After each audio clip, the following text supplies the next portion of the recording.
All right, ladies and gentlemen, we're going to go ahead and get started with our education and culture meeting.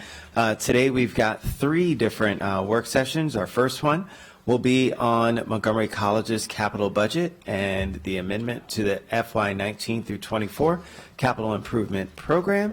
I am going to turn it over to Mr. Howard to kind of walk us through. Of course, as we tackle the CIP, we know that the budget that Montgomery College sent over was quite reserved, as it always is, understanding some of the fiscal challenges that we find ourselves in. However, we also know that these projects are incredibly important when it comes to the students who we just had the opportunity to take some pictures with.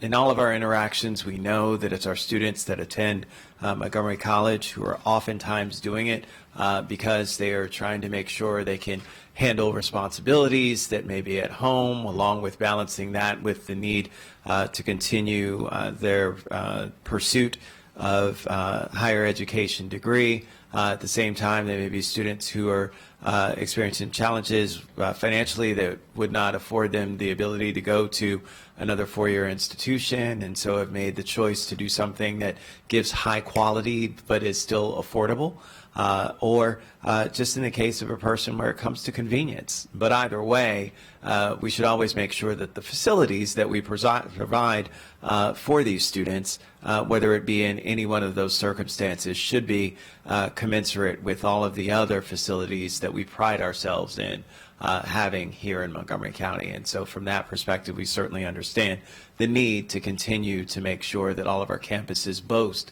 the great things that we know are special about Montgomery County. So certainly, I really just want to say thank you to the president, Dr. Darian Pollard, as well as her staff.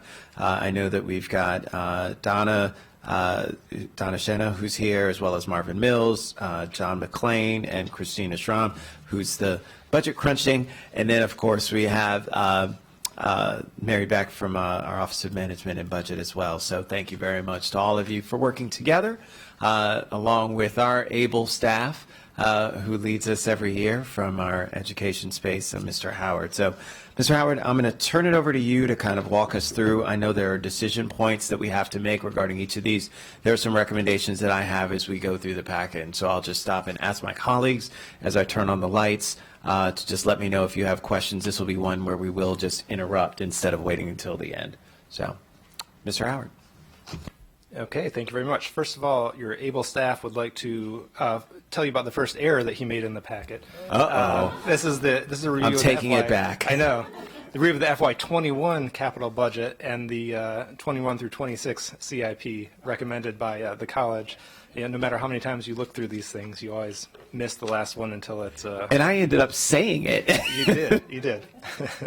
So I apologize for that error, but it was written correctly in the agenda. So what we'll do today is we'll talk a little bit about the college's FY21 through 26 CIP request, and then the executive's recommendation and the affordability issues that have arisen due to the difference between those two. We'll go through the list of non-recommended reductions that the college submitted first overall, and then as we go through individual projects, we'll talk about a little bit more detail for each project. And then, as you mentioned, as we go through projects, if there's any specific changes that you would like to discuss or consider or questions, we can stop there. Then at the very end, we'll kind of accumulate any changes that have been made and make some potential recommendations to discuss kind of en bloc at the very end. So to begin with, if you turn to page 2, the table there gives you a summary of the college's request compared to the executive's recommendation. The college's request totals $341.4 million, which is a $65.2 million increase over the FY19 through 24 amended CIP. The executive's recommendation for the college is $312.9 million, a $36.7 million increase over the prior CIP, but a $28.6 million or 8.4 decrease from the college's request. And that's where we'll talk a lot about today with the non-recommended reductions. I'm going to skip over the summary of the college's request because we're going to get into those issues when we talk about individual projects. And I'll move on to page 3 and talk a little bit about affordability. The executive included an affordability reconciliation PDF in his recommended CIP, and as with prior years, he recommended a total amount, both in the 6-year period and by year and by funding source, that the college would need to reduce from its request to meet the affordability limits that he set in his recommended CIP. He does not make specific recommendations for individual projects, and instead gives the college room to provide their thoughts on where reductions would be, could be taken or would have the least impact potentially. On February 13th, the committee chair Rice did request that the college submit a list of non-recommended reductions to meet the executive's affordability constraints. This is an exercise that the committee has undertaken in several years in the past, and the same thing that you all did with MCPS. Given the time frame of the CIP review, the chair did request this list before the first committee session. And so the college did provide their response on February 28th. The table at the bottom of page 3 provides the global list of non-recommended reductions. And I will say that the list provided by the college largely maintains the funding requested for college-wide level of effort projects to do the maintenance and upkeep and things like that on different facilities, although there are some delays within the 6-year time frame for individual projects, while significantly delaying or removing costs related to new construction or facility renovation. So their thought was to move the big building projects out, either later into the CIP or out of the CIP, and try to maintain as much of the level of effort project funding as possible. We'll go through each of the non-recommended reductions listed on this table when we hit the individual projects. The only thing I wanted to highlight before we get into projects is the Tacoma Park Silver Spring Math and Science Center, and you'll actually see there's an increase for that project requested in the non-recommended reductions, which sounds kind of weird to request an increase when we're asking for decreases. But this has to do, as we'll talk about in the project, the state is now allowing a higher cost escalation factor than was originally approved and incorporated into the college's request. And so with that, the college is requesting some additional county funding to match with the state funding to provide some, to be able to keep some features of that project that they were going to have to cut otherwise. And we can talk about that in more detail, but that's why that project has an increase in there when everything else is showing reductions. And the college's non-recommended reductions, I should mention, do align with the executive's recommendations both by year and by funding source, which is important. So moving on, if we turn to page 4, the first set of projects, I'd refer to them as kind of consent projects or projects with technical modification, and they're listed on the page at the top of the page here. And each of these are either projects with the same level of effort as the current approved CIP, projects with no new funding or appropriation requested, or projects that are either pending closeout or that will be closed out in FY21. There are 2 that have recommended technical modifications from the executive. The Germantown Science and Applied Studies Phase 1 renovation, that's just a technical modification to align the GEO-bond and state aid levels with what had been approved previously. And then in the Rockville parking garage, a technical modification to adjust the appropriation amounts in FY20 to what the council had approved. So staff has no issues with those technical modifications, and the college also concurs with those.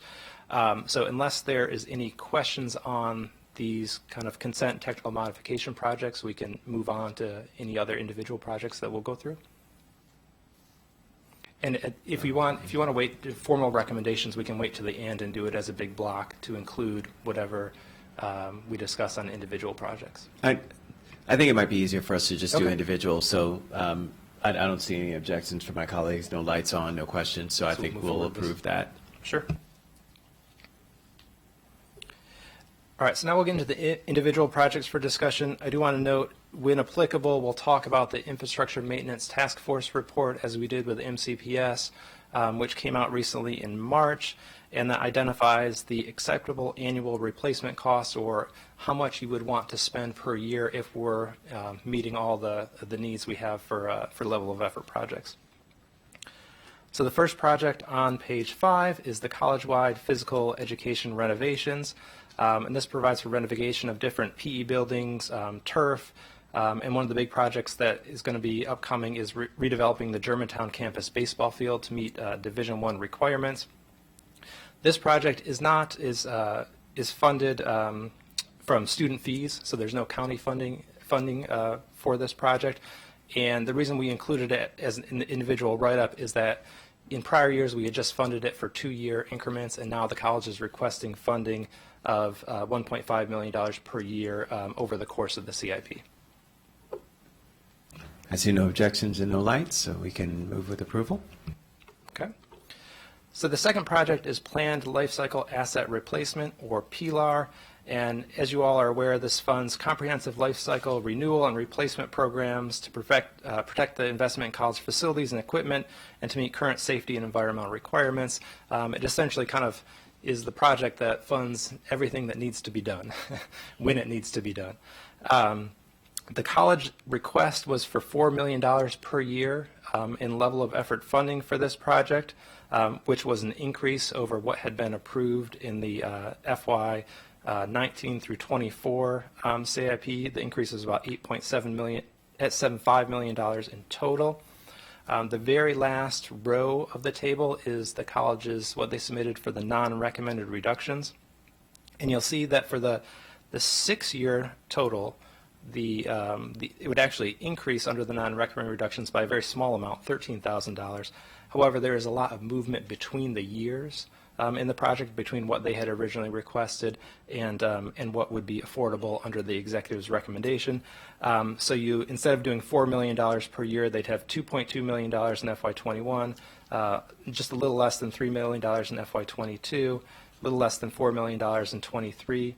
A very large increase in FY24, where they'd have $6.9 million, and that's because FY24 is the year where there is more room, and so the county executive provided the college some additional capacity in those years, and then returning to $4 million per year in 25 and 26. So essentially, they'd be decreasing the funding in 21 through 23 and adding it back in FY24. So I see a light on. Before I do and call on Councilmember Jawando, let me just say that PLAR is something that is incredibly important. We know when it comes to both our Montgomery College facilities, but all of our facilities in terms of maintenance, if we're not replacing buildings, we've at least got to do the maintenance on these buildings to extend their life. And so from that standpoint, I'm really concerned about fiscal year 21, where we already were, as a part of the amended budget from the 19 through 26 CIP, or 19 to 25, sorry, 19 to 24. Thank you. CIP that we actually did $2.5 million in fiscal year 21. So the 2.2 would actually be a reduction from what they had already anticipated in next year's budget. And so I'm very concerned about that reduction because it's something that, again, is designed to maintain our buildings as is. And so my suggestion would be that we go from the 2.2 and bump that up to 2.5 to keep that at least consistent with what we saw in the 19 through 24 CIP, and then shift that 300,000 out from FY24 that's already heavily loaded and change that from 6.927 to 6.627. So it's just shifting that $300,000 from 24 to 21. That would give a little bit more capacity for you to do some current year projects. I think that would be helpful. It would still keep the consistency amongst in terms of the total, so we're not increasing the overall total. We're just shifting some of that to give them some of that additional spend. But let me turn to Councilmember Jawando.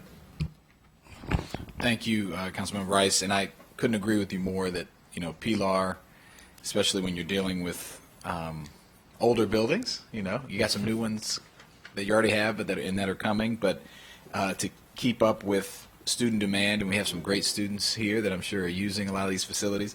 But I wanted to give you, Dr. Pollard, an opportunity to, while I'd certainly agree with Chair Rice that we would go to 2.5 at a minimum. Could you just talk about the central plant at Rockville and the state there and what your staff's telling you, and then also if you could give an example, because I know you have these, of where deferred maintenance has gotten in the way of you fulfilling your mission and just why this is so important. Well, first of all, thank you for that opportunity. I think it's nice to know that you all listen when I talk, because this is one of the issues that we considerably spend quite a bit of time on. What I have come to understand, and I'll I'll certainly have Christina chime in here in a moment if she'd like, or even Mr. Mills. We oftentimes don't anticipate or understand the impact of the central plant as it relates to the campus. Central plants are essential for moving heat, moving coolness, moving water, and all the types of things that we need for the facility to stay adequately warm to dry, and also cool when it needs to be done as such. And we have a central plant on the Rockville campus that's 30 some odd years old. How old is it? 33, I believe it is, 33 years old. And it is literally being held together in some places. I won't say by duct tape, they tell me not to say that, but by pieces that no longer exist. So because I work with brilliant people, they're trying to figure out how to work around it. But the reality is that central plants are essential to the functions of a campus, particularly as we know with our Rockville campus, which is the largest campus that we have of Montgomery College. But it doesn't stop there. And as all of you all know, and you hear this all the time, deferred maintenance is significant. We have about 188 million or 153, whatever the case may be, depending on who you're asking. It's a whole lot. And as a result of that, I have great concerns about putting students in spaces that lack oftentimes the needs that they may have, allow us to respond. So for instance, on our Rockville, actually on our 3 campuses, we have 3 elevators that are out. And the fire marshal says we can't use those elevators. And one of those doesn't allow us to have access to a floor in one of the facilities that we actually need. So we have to shut that particular building down. That's a significant issue. We have a major roofing issue, which I think we talk about a little bit later, as it relates to our health sciences. So the county and the state has asked us to produce more health science professionals. You all have made investments in a wonderful facility that has equipment that's state-of-the-art, that is millions of dollars of equipment in there. It would be for naught, as one of my nursing students sits behind me, a couple of them, if they walk into a facility and the water has leaked in there and they're no longer able to use that equipment. So not only does the deferred maintenance cost you money now, the reality is, we know it costs us much more money later, because then the repairs that often go with that are significant. So thank you for that opportunity to contribute. I appreciate it. And I just also give some perspective. I think building infrastructure is an issue sort of across the county. One of the things that we had looked at, we were trying to understand how different agencies are budgeted for this. Actually, the good news for college is they're in a better situation than the others. Previously approved was about $26 a square foot. Schools' budget was budgeted for about $15 a square foot, and county government was about $19 a square foot. So obviously, this is something that we have to look at. I know there's some transferability arrangements. I don't know if there's any ability with the Major Facilities Fund in the short term to use that to respond to some of these crises. Obviously, nobody wants a part of an academic building shut down. So if there's a way we can work on that, maybe that can be done, and maybe defer the fields for 1 year. So I'm not sure if that's possible or not, but I think we have a long way to go as a county in terms of building conditions. No. And it's probably something that warrants further analysis. I would agree with you 100%. I mean, there's certainly, going into this building every day, I know we've put some money into it, but in other county buildings, I know that's an issue. I really appreciate you, Dr. Pollard, laying that out. It can actually not only cost money now and in the future, but actually interfere with instruction, and we don't want that at all. So I'm certainly on board with the chair's recommendation. And if Ms. Beck, if there are other ways creatively to look at things, I think we should do that too, but defer to my colleagues on that point. Councilmember Navarro.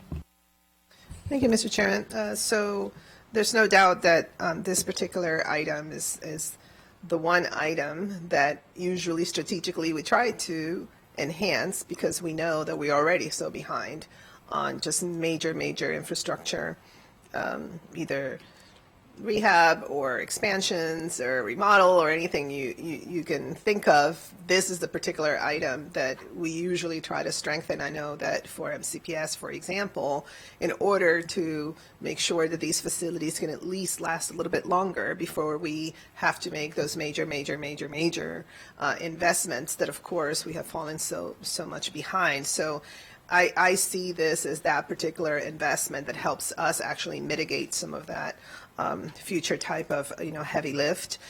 So I'm definitely in support of strengthening it.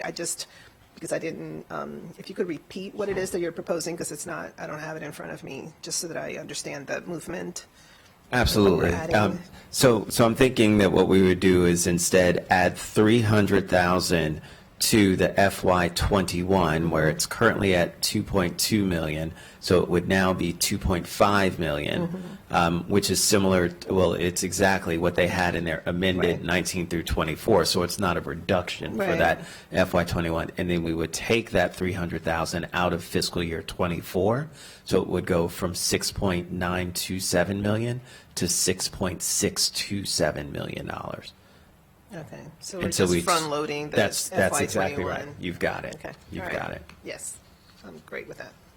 Okay. All right. Thank you very much to my colleagues. All right. We'll go to the next one. Mr. Howard.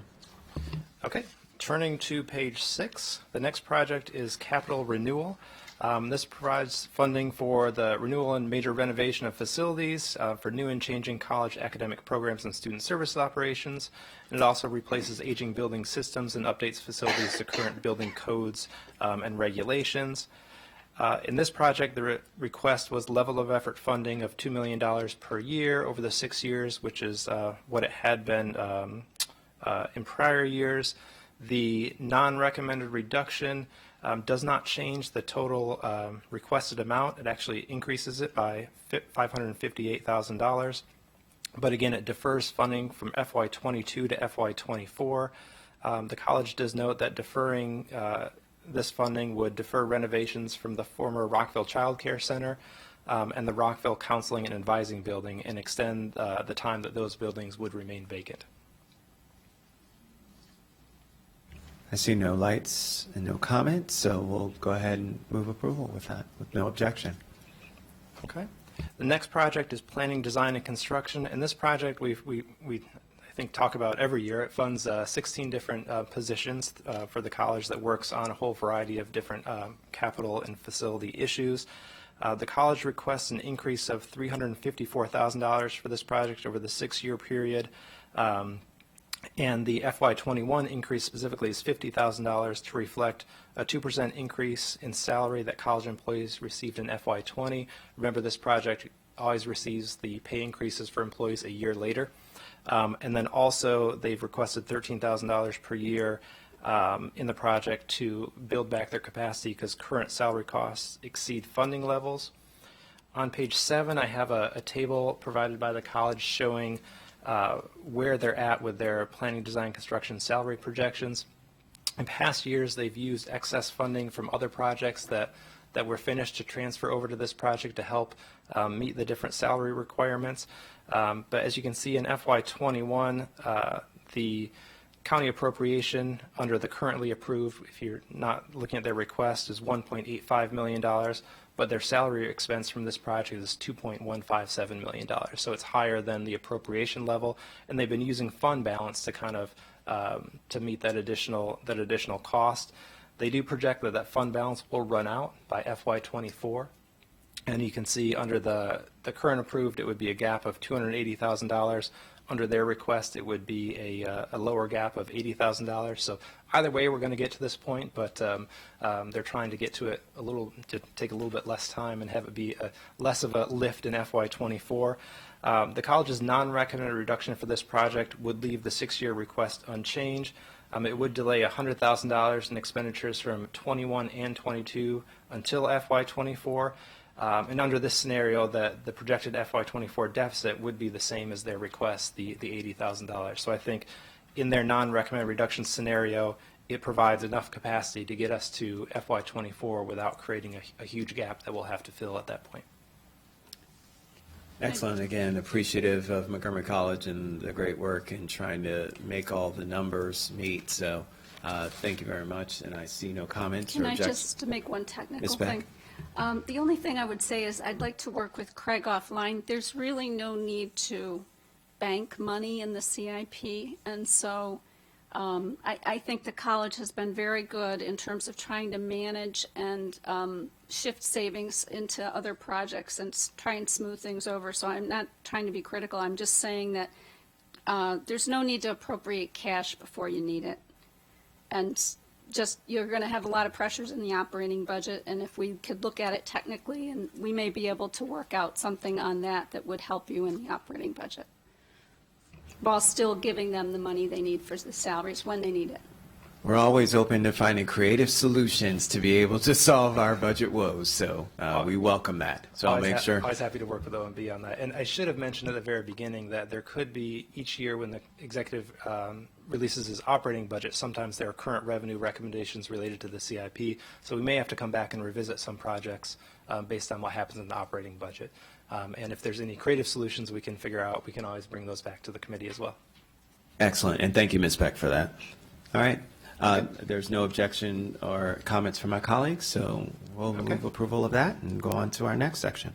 So the next section is, the fifth project is the roof replacements for the college. And this provides funding for roof replacements across the three different campuses.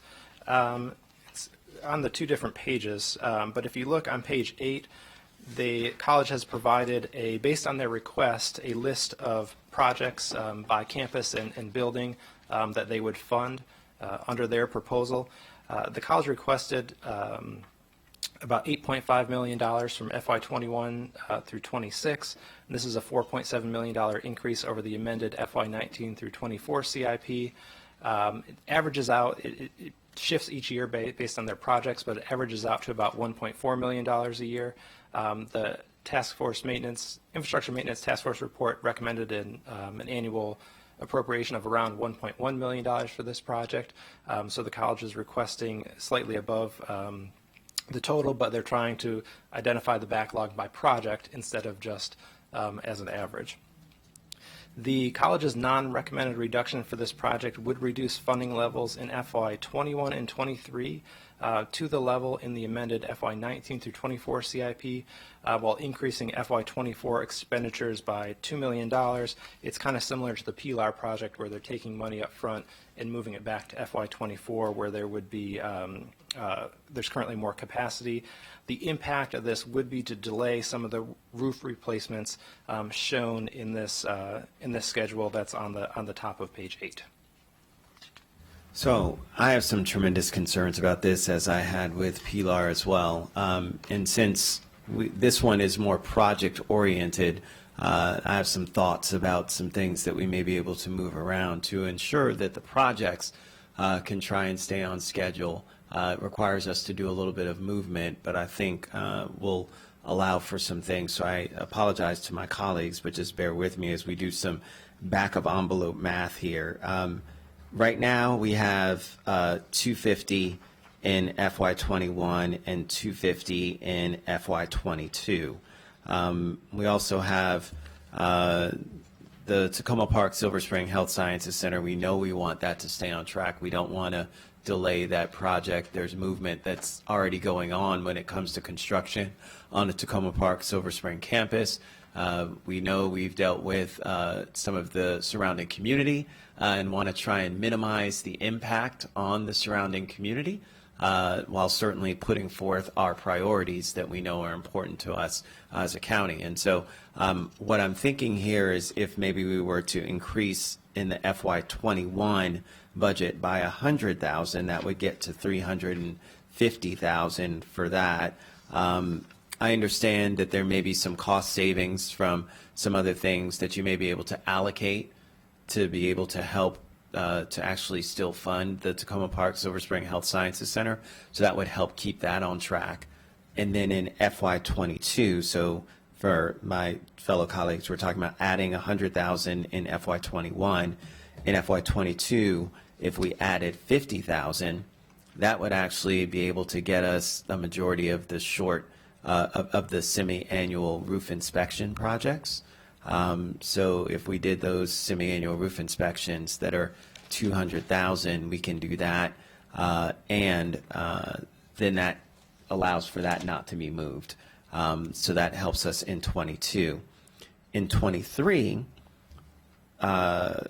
Montgomery College already had said their non-recommended reduction would be 500,000.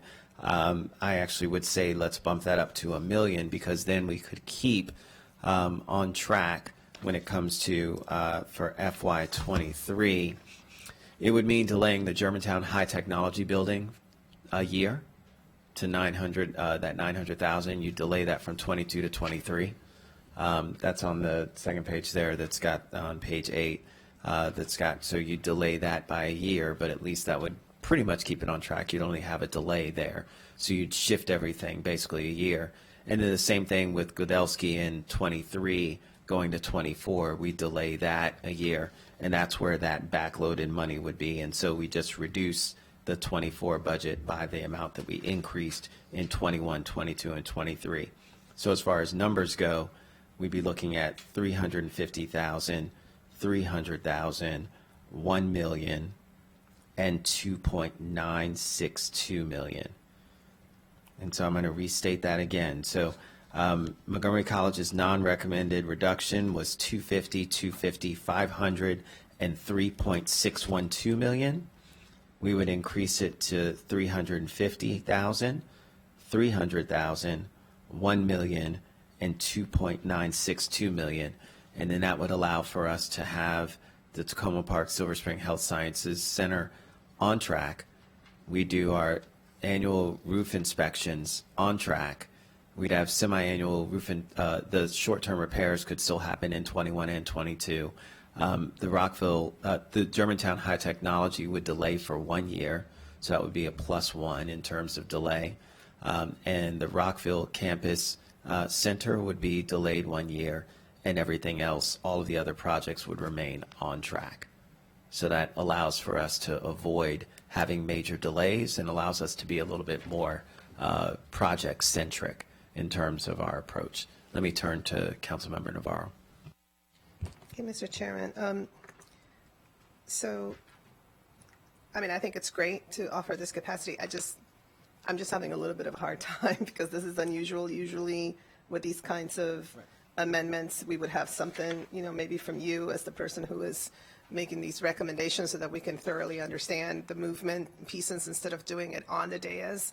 So again, even though I'm definitely supportive of adding capacity, I don't know, Mr. Howard, if you can, kind of go over or if there's a way as we work through these particular amendments, Mr. Chairman, if you could share that with us, the members, so that we can kind of see how it's, how it's all working out. But obviously, I think that, if we're able to provide more capacity for this, I know that the roof replacement is such an important component as well of making sure that our, facilities don't fall apart. So I'm, again, totally on board. Just want to express that it's just hard to follow the bouncing ball on the dais. Yeah, last minute. I apologize for that. Because I want to make sure that we get a clear understanding of what it is that we're doing.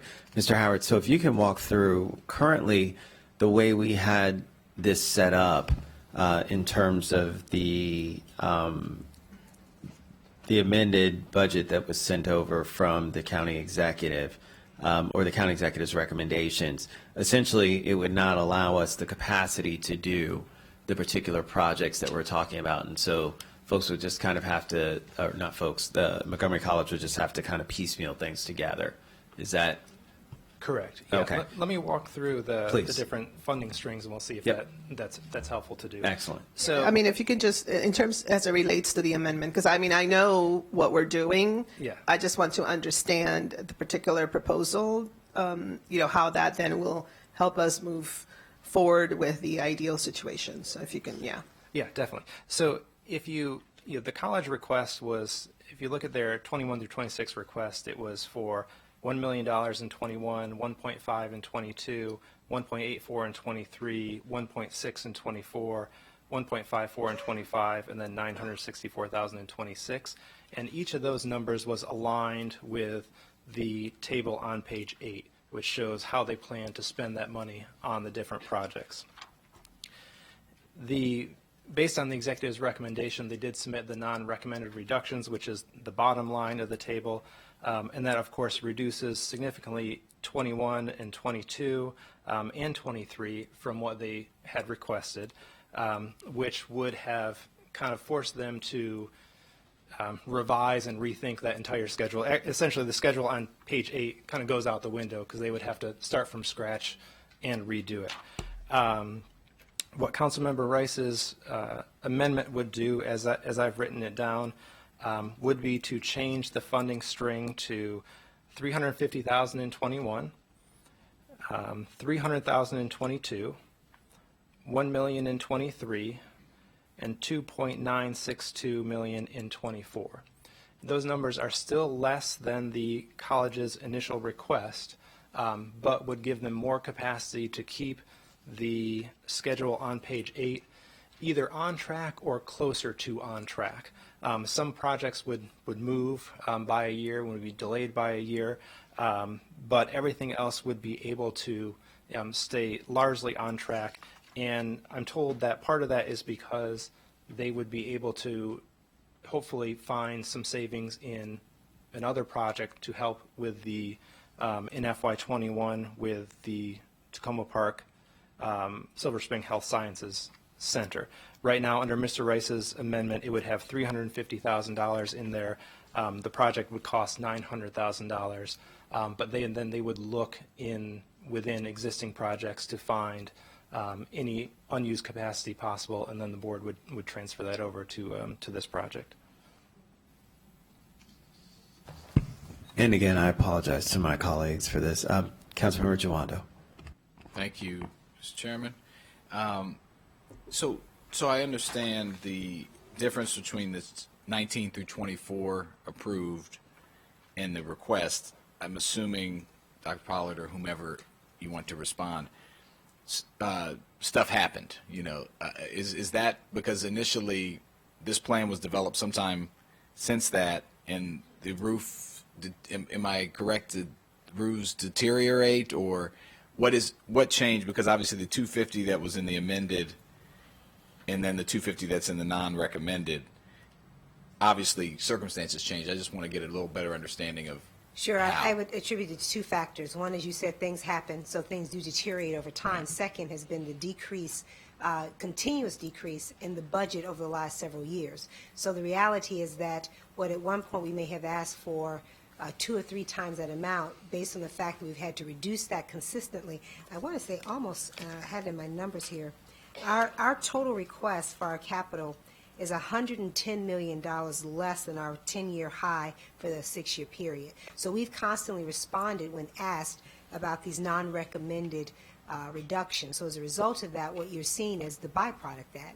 Right. When you start to reduce, and then you have natural elements, you have wear and tear, and you have deferred maintenance on a facility, you get to a point where now you need $1 million to fix a roof at Tacoma Right. Park Health Building. So the floor has been continually lowered, and Exactly. then it gets to a point where it's unsustainable. Exactly. Sustainable. Okay. One of the difficult things, but this is my first full CIP. I'll just say for the millions watching at home that I like to say, it's always difficult to balance this in real time because you never know what you're trading it for.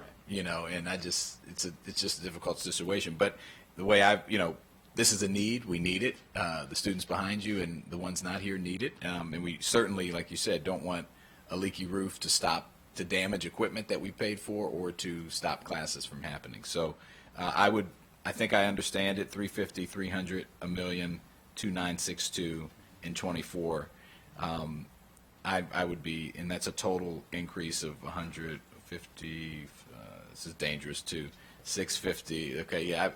What's the total number there? So it balances out. There's increases Okay, of so 650. we're not then- increasing it. Okay. then No, it's no not just increase. It's over the 6 years. It's just shifting. it's shifting I around. think of it as a cash flow issue, although I know cash flow means something very different in you all's world, because this is multiple fiscal years, but it simply shifted money to the years in which we need it the most to allow for the completion of a project Sure. versus in trying to piecemeal that project out. Well, the other thing I've realized with the CIP is everyone wants to shift into the first 2 years, and in the out years they load everything up. So, but anyway, Funny how that happens. yeah. But I am supportive and appreciate the explanation on what happened. And I will note, Councilmember Jawando, that shifting money around does have consequences as well, because we do have to balance all the different years. So shifting money from, into FY21 will mean that that has to come out somewhere else in some other project when the council does its final reconciliation. Now, we'll just say, before I turn to Councilmember Navarro, that's why I was sensitive about trying to only do a small amount. So in FY '21 and '22, the total amount that we're actually adding is only $150,000. And so we kept it small, but understanding that that's where a lot of capacity is not. So we wanted to try and be sensitive to that. Councilmember Navarro. Thank you, Mr. Chairman. I appreciate you pointing that out. I think that if I remember correctly, what we heard from our central office staff was that the first couple of years of this new CIP it's pretty loaded, and that is something that we're trying to, and it wasn't because anybody was trying to be, I don't know, slick, but that apparently there are many other projects that just happen to be, on a schedule that just happen to need to be addressed in these first 2 years. And so I appreciate the chair's strategy that even though we're moving things around, it's not, a huge amount of money, because I think when we get down to reconciliation, those first 2 years are going to be super challenging, especially when we talk about schools and then some other big ticket items that are out there floating. So again, I just kind of wanted to remind ourselves of that context of what's happening, particularly with this 6 year. Yeah, you're entirely correct. I mean, we have the smallest set-asides for those first years, and then we have sometimes unavoidable cost increases or things like bridge failures that must be funded. Yeah. So, yeah. Thanks. Councilmember Navarro, you sound like you're the chair of Government Operations Fiscal Policy Committee or something. I don't know. Just sounds like a person who would say that would be somebody in that position. All right. So for my colleagues, and I think, Mr. Howard, what we'll do is we'll take our straw votes today. Of course, we'll do a formal once we have everything written up so that my colleagues can see, but the concept is here. And so it seems as though my colleagues are supportive of the concept, so we can write all of that up and then formalize it at our next, whatever our next follow-up meeting with just a formal vote. All right. Or at the end. I mean, it's up to my colleagues. I'll leave that up to them because I know this is kind of on the fly.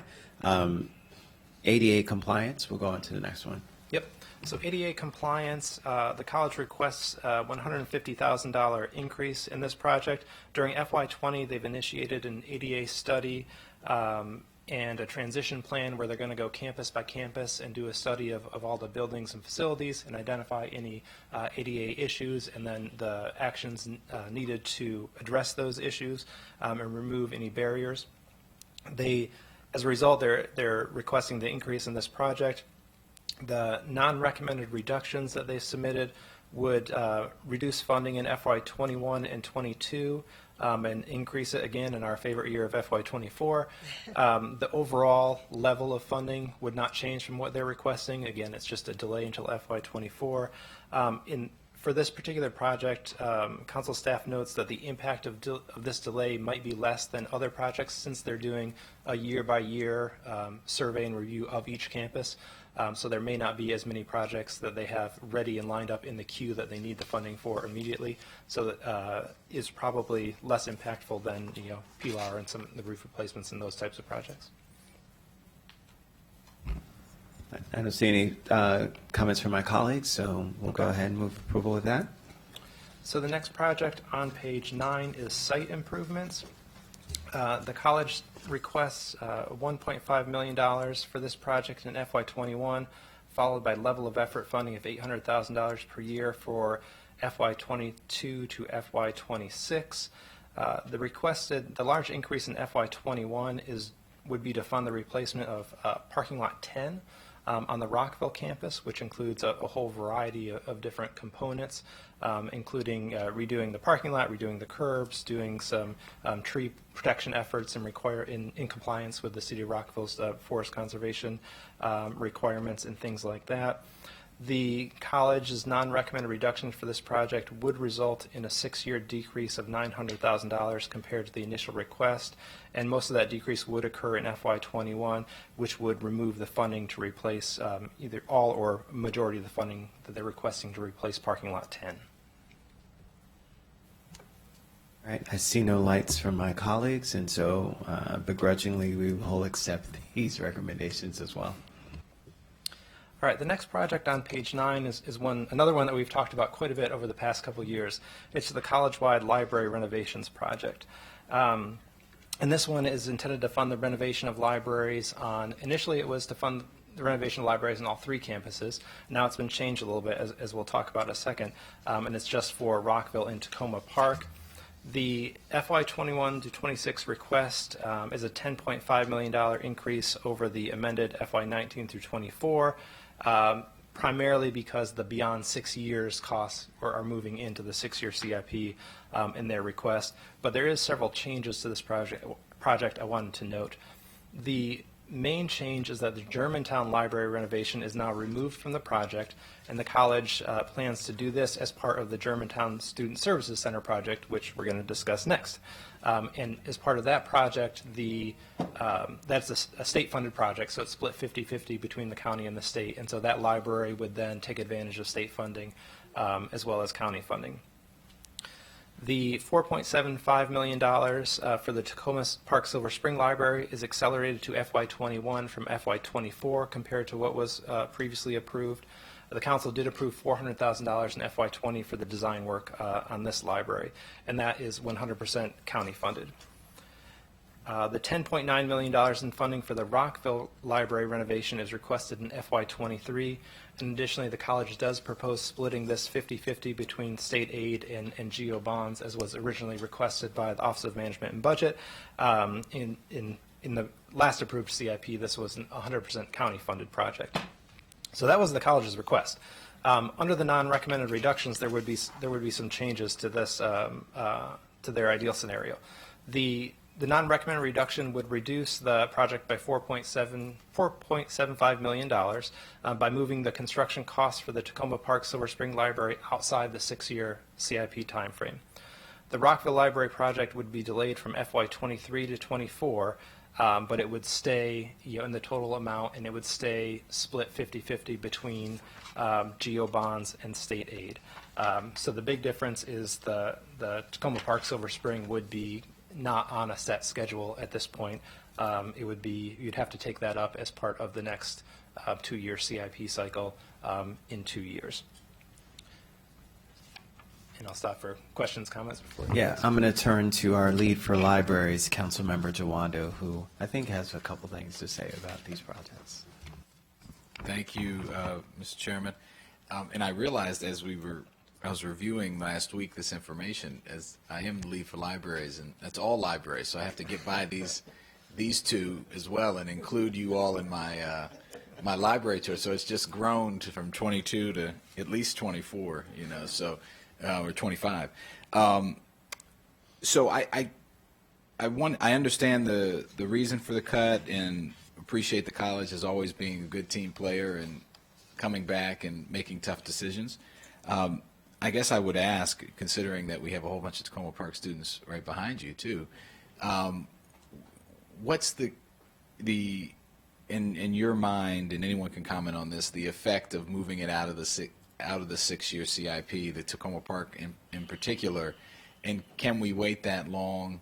And the current state, again, I need to visit, but I've been there in the past, but could you just speak to that and realizing, just in all honesty, what the effect would be? And you Turned it off, I'm sorry. On the best day, despite the best efforts of an exceptional provost and campus and exceptional staff, that facility is dark, is dank, and it is outdated. Libraries are essential to students, particularly the commuter campus. Our students use libraries for purposes of study. For many of our students, it's a safe place for them to be able to gather.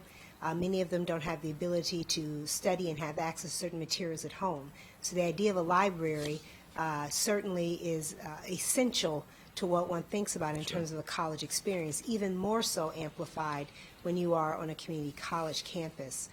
This library is in particular, and I'd welcome the opportunity for you to see it, because then you would understand how it does not live up to the potential of these students who are sitting behind me.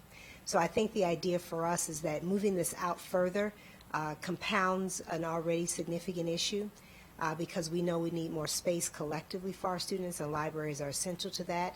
But as you point out, the college always tries to be a team player with the county, and as a result of that, had to demonstrate it as it is here. But we've been talking about these libraries for well over, I want to say 13 years. And it predated me, and as a result of that, I'm a little special when it comes to libraries. I'm envious that you get to represent libraries, because I tell students all the time, a library saved my life. So the idea of thinking that we have facilities that don't really create the ideal learning situations for students who may not be able to access these facilities other places, it grieves me deeply. So if there is a way to do something about this, I'd love to explore it, and open to that, but also know that there's a finite amount of resources there. And so the 4.75 million was for a complete, that was for a Renovation of that a library. renovation of Yes. and that's the biggest ticket. No, you have 10.9 for Rockville, Yeah. which was delayed. So I appreciate you saying that. Are there any things? Is there anything in the interim? You mentioned lighting, and is it to the point where there are things that you could do now, short of the complete renovation, that would, within this CIP, get it to a better place, or it really needs? Yeah, we've probably done the best You've that done we all can you with can that. do I with think that, yeah. Mr. Mills and the team have done a great job trying to, we recarpeted some areas. We did. It's just old. It's an old facility, and yeah. Okay. Well, I mean, look, again, in recognition at least of how important this is, and I would like to recommend that we at least put it back on in the out years. And I'll defer to Mr. Howard on how we can do that. And then obviously we have to reconcile all these things I when we, understand. but I think it's an important enough effort that we should send the message that it needs to happen sooner rather than later. Thank you. So I think there's a couple options that you could look at. None ideal, but one option would be, as part of when the committee approves non-recommended reductions, we list them all out, and we say, as funds are available during reconciliation, these are the things the college would like restored. And obviously the Tacoma Park Silver Spring Library, is up at the top of the college's list. $4.75 million would be obviously a heavy lift to be able to come up with, in FY21. I don't want anyone to think that that's going to become available necessarily. One option would be, as part of the reconciliation considerations, not changing anything in the actual what you're approving, but to say that staff could look at splitting that $4.75 million over FY21 and 22 to kind of limit the impact a little bit in each year. That could help a little bit. It may not solve the problem. A second option that you could look at would be to see whether the college would replace put the Tacoma Park Library in FY24 and move the Rockville Library out of the 6-year period. Again, not a great option, but if there's a desire that should be a higher priority, that could be an option. A third option would be to put the $4.75 million in, the out years, FY25 or 26. However, we would need then to find, again, corresponding reductions to offset that. And I don't know that putting it in FY25 and 26 at this point is that much different than having it in the beyond 6 years, because when you come back in 2 years to look at the CIP, I don't know if that's going to be a huge difference. So, Dr. Pollard, on the prioritization question, I hate to put you on the spot, but I am. And you just turned your mic off, but the Doing that. probably purposefully. What about that option 2? I mean, I think 3 is. I agree with Mr. Howard. Doesn't make sense. So I'd be willing to recommend either. Obviously, my colleagues need to. I want to hear what they have to say, but either the first option, splitting it between the first 2 years, or swapping it out with Rockville. What do you? Certainly, I would prefer, obviously, the first one split over 2 years. It Yeah. allows us at least to have capacity and get it on that reconciliation list, because I still believe in prayer, and I'm hopeful that something's going to come out. I also, I think about my priorities in terms of what I've articulated to you all and your staff. Obviously, the escalation money for Leggett, second is PLAR, and third is the Tacoma Park Library. So obviously, I have need for all of the things that are in here, but I'm In that also order. aware of where we are. So Okay. of the options, the first one seems to me the most likely, or at least most logical for me. Okay. Well, I'm Mr. Howard. Do you have something you want to add? Yeah, I was just going to say, so for that option, what we would do, there wouldn't be a formal committee recommendation to change the funding string. It would just be as part of reconciliation as we go through, as staff goes through the CIP reconciliation, to note that this funding, we're looking at the capacity restore projects, could be split over 2 years. Okay. So it would be in the text of the committee's recommendations, but we wouldn't change the actual recommended funding string. I'm fine with that, considering the order. Thank you for the reminder of the order, I think, which is important, too, of your priorities. So if my colleagues are okay with that. Councilmember Navarro. Thank you, Mr. Chairman. I definitely appreciate this approach.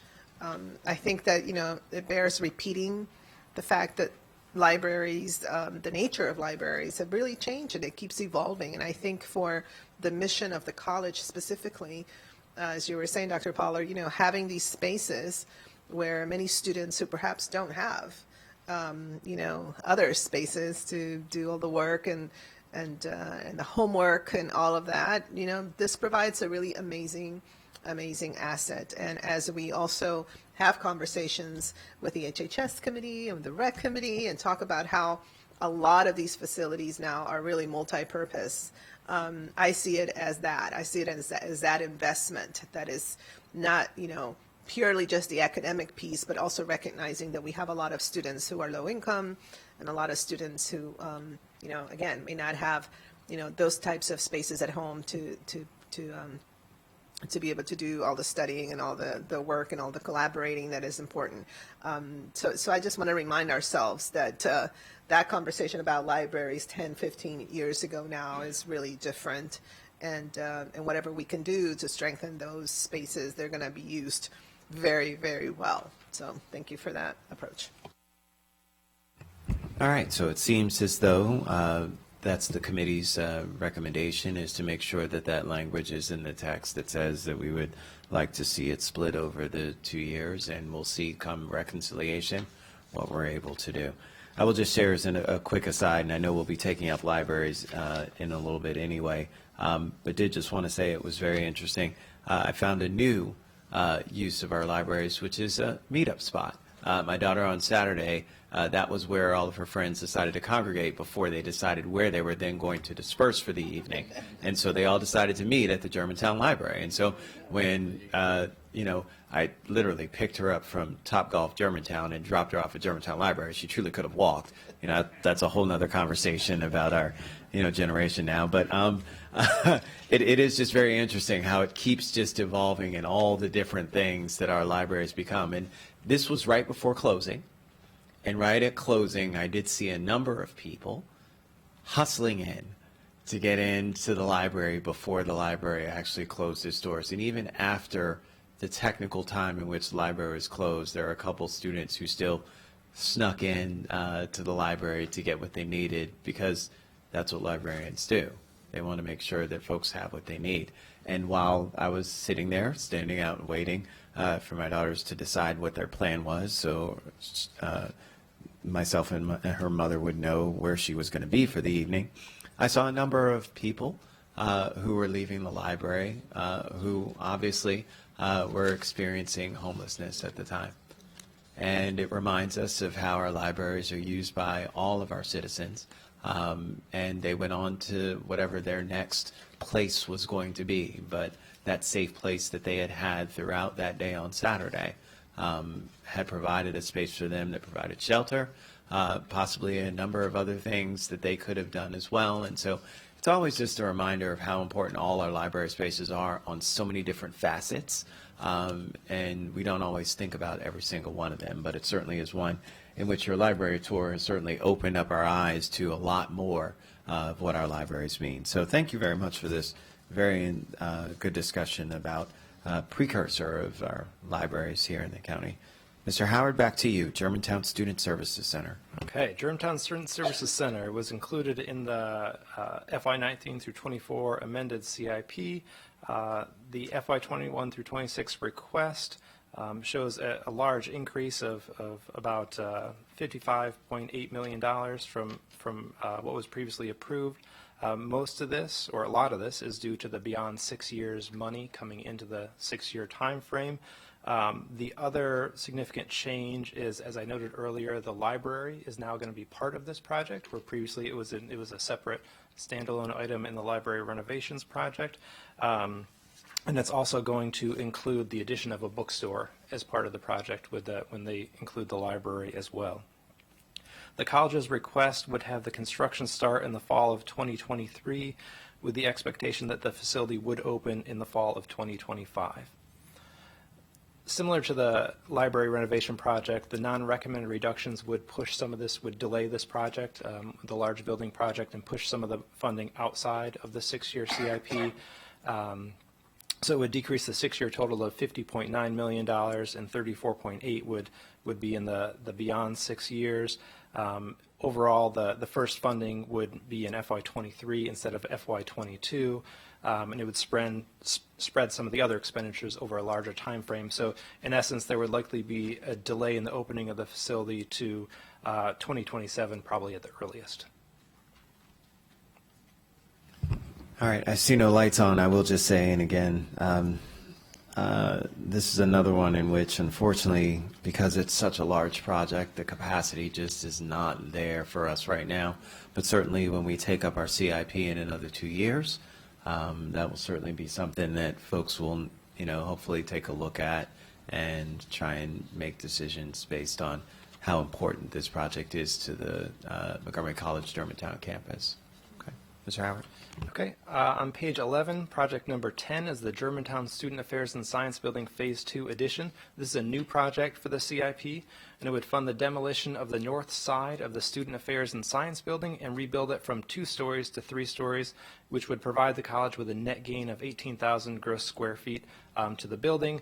The existing first floor devoted mainly to student services, which would move to the Student Services Center, which we just discussed. So everything's connected. The non-recommended reduction here would move the $3.5 million, which was requested in FY26, outside of the 6-year time frame. So shifting it just at least 1 year, and then we'd have to revisit this project again in 2 years when they resubmit their 23 through 28 CIP.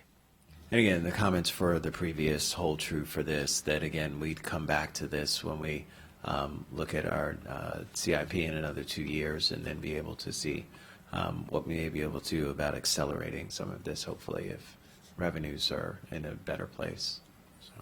Okay, the next project on page 11, in project 11, is the Tacoma Park Silver Spring Math and Science Center. And this project is under construction now, as I think everyone is aware. And the expectation is they will be fully operational and open for classes in the fall semester of 2022.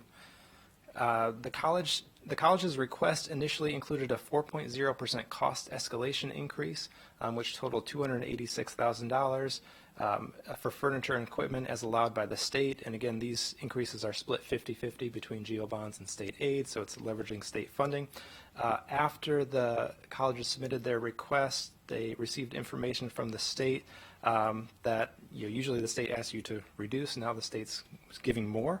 They determined that the catch-up increase should have been higher, and they are providing an additional 5.3%. So a total escalation increase of 9.3% for this project. So as a result, the college is requesting an additional increase of $3.484 million. split 50-50 between the GO bonds and state aid, with the funds to be appropriated in FY21.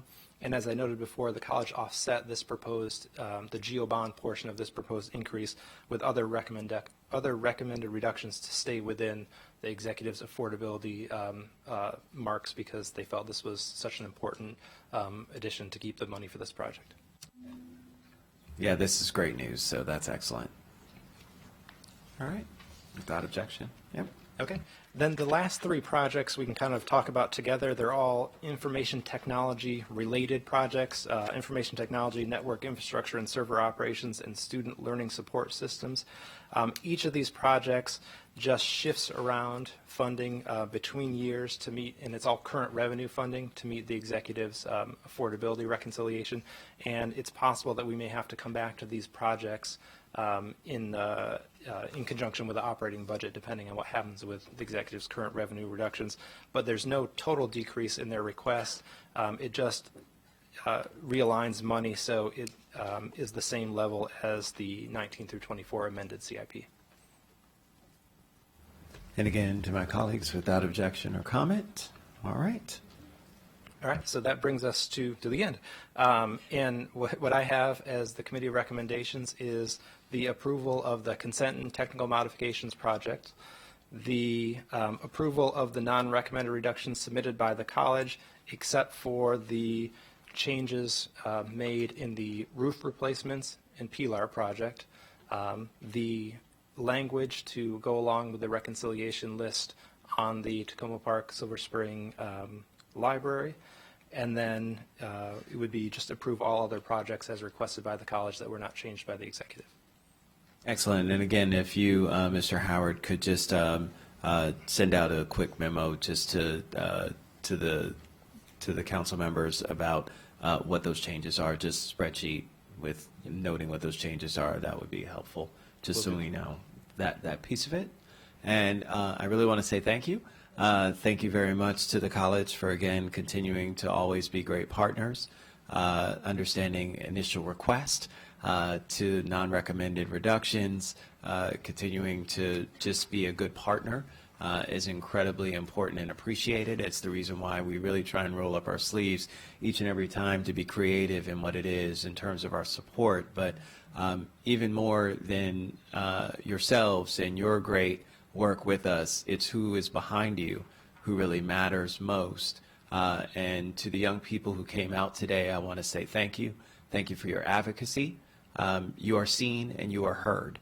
And that's what's important. Folks need to understand that when folks come out and talk about why it is important that we continue these projects and make these happen, these aren't just names of projects. They're not just dollar signs, but they represent the future potential that each of you have and the capacity that you will continue to bring to not only lift up our communities, but our world as a whole. We know that each of you have that potential, and so we thank you for the great work and the great things that you're doing and you are yet to do. So we appreciate you. Thank you. All right, we're moving on with our next one. All right, so our next item is a work session on the FY21 through 26 Recommended Capital Improvement Program for our Department of Public Libraries. We have our legislative analyst, who I know kind of well. I think she used to work for my office. I guess that says what kind of a boss I am. And then Gene Smith as well as our legislative analyst. So thank you very much for your work. We're going to be joined by Anita Vassallo, who is our director of Montgomery County Public Libraries, Angelisa Hawes, who's our facilities and ADA assistant director, James Donaldson, our collection and technology assistant director, Steve Capani, our business manager for Montgomery County Public Libraries, and Deborah Lambert, who's our fiscal and policy analyst for our OMB. I am turning this over to our lead for libraries, Councilmember Jawando. He's going to walk us through this packet. Thank you, Mr. Chairman, and happy to lighten the load, you know. Good afternoon, everybody. Good to see you, Director Vassallo and team. So there are a few issues here that I'm going to let Jean and Daniela walk through. It looks like we have 5 projects, I think. Nicole, I'm sorry. I knew that. Nicole, sorry. 5 projects, and I do have something I want to look at as a part of these, but I just want to start by saying, this tour we have one tonight out in East County, and we'll have to at Maryland Praisner, and it's been a great experience. We just had the receipt and release of our OLO report about the great future of libraries, and so this is all coming at the right time, and I really want to commend the director and her team for dealing with same thing we were talking about in the other instances, old buildings in some cases. We have obviously some really new libraries, but and the need to continue to expand capacity. And that's one of the things we're going to talk about in here as far as in our up county in Clarksburg. With that, I'll turn it over to Nicole. I had to second guess myself. For some reason, I want to call you Daniela, but that's not your name. Before I do that, I want to allow Director Vassallo, do you have anything you'd like to say about your request overall? And then we will turn it over to Nicole. Yeah. Okay. Thank you very much, Councilmember Jawando, Chair Rice, Councilmember Navarro. First of all, I'd like to thank Councilmember Rice for his shout out to public libraries there at the end of Montgomery College's presentation. Good to know that you were there when Germantown was closing, saw the folks trying to come in, use the library, saw the folks leaving who'd been in the library most of the day. Sorry your daughter didn't want to walk from Topgolf to the library, which is about 3 blocks, but that's what dads should be doing. So we're here today to go over our CIP, and I thank you all for your attention to this matter, and we look forward to any questions you may have. Great. Nicole. Hi, thank you. So the executives recommended FY21 to 26 CIP budget for the Department of Public Libraries comprises of 5 active projects totaling $48.3 million, which is an increase of $19.7 million from the approved CIP. And this is mostly due to the inclusion of construction costs for the Clarksburg Library. Starting with our first project, it's the 21st Century Library Enhancements Level of Effort project, which helps provide the funding to update and maintain new technology systems to meet library trends and customer demands. The executives recommended FY21 to 26 CIP decreases total expenditures by $774,000. However, this recommended decrease does not impact the project. It reflects the transfers of certain expenditures from the CIP to the operating budget to better reflect the ongoing nature of these expenditures. For FY21, $156,000 is shifted from the CIP to the operating budget, and for FY22, $300,000 is shifted from the CIP to the operating budget. Council staff recommends approval of the executive's recommendation. Great. Thank you. I don't see any lights, so without objection. Thank you. The second is Library Refurbishment Level of Effort project, and this project provides funding for the structured remodernization of all library branches by fiscal year 27. The executives recommended FY21 to 26 CIP increases total expenditures by $8.941 million. However, this increase is not new funding. The recommendation shows the expenditures that were previously charged to the Department of General Services level of effort projects for building systems, roofs, and American with Disabilities Act remediation efforts. This helps the transfer to the library's PDF reflects the true cost to refurbish the county's libraries. For fiscal year 21, the refurbishment schedule will entail the assessment of one library, design of one library, and the construction of one library. Council staff recommends approval of the executive's recommendation. All right. No lights without objection. Thank you. Now moving on. Now we can move on. All right, Yes, here we go. Clarksburg Library. Would you like to make comments? Or? Yeah, at the beginning, yes, thank you. So one of the things I meant to say at the very beginning is as we're looking at libraries of the future, obviously the space and where they are, so there's a lot of factors to consider: location, accessibility, what's in the library, what type of services they provide, the staffing levels, all things that we're going to have to talk about and are kind of having that concurrent conversation. But one thing that's come up, and I know this predates my time on the council, obviously, as most things do at this point, thank you, Mary, I appreciate the laugh. There is a need, there's a gap, right, in folks in the Clarksburg community, increasingly growing. We talk about this all the time, in the tens of thousands, but heading towards 40,000 with new development in the pipeline. And Germantown being kind of the next closest, getting down there. We know how heavily used Germantown already is. And so obviously that was recognized in the CIP in previous years that we need a library in Clarksburg. The executive's proposal was to push this out a year, obviously the planning money out a year. Understandably, we're trying to balance many things.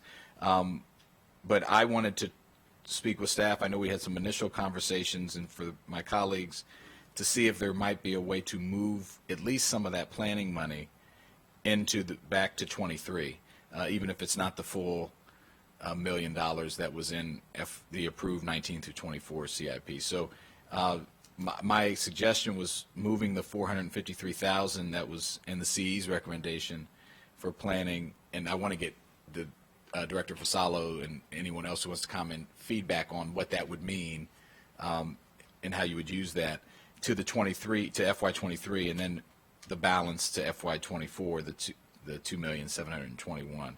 So wanted to get, I don't know if you have a comment on that, and then we can ask staff to comment as well, and my colleagues, of course. Thank you, Council Member. As you said, there is a balance to be achieved in the funding for all of these CIP projects throughout the county. To move this back forward with the planning money in fiscal year 23 and fiscal year 24 would probably allow us to begin our program of requirements. I am not sure exactly how this would affect the overall CIP monies going forward. So for that, I really need to defer to Mary and Deborah as our budget leads to answer that question. Well, I know that the county executive felt very strongly that he wanted the construction dollars in the CIP for this project. I'm not entirely sure I'm clear on what's being proposed in terms of the dollars, whether it's just picking everything up and moving it 1 year, or if it's just shifting a smaller amount into 23 and just sort of peeling that little bit forward. I'm just not 100% sure.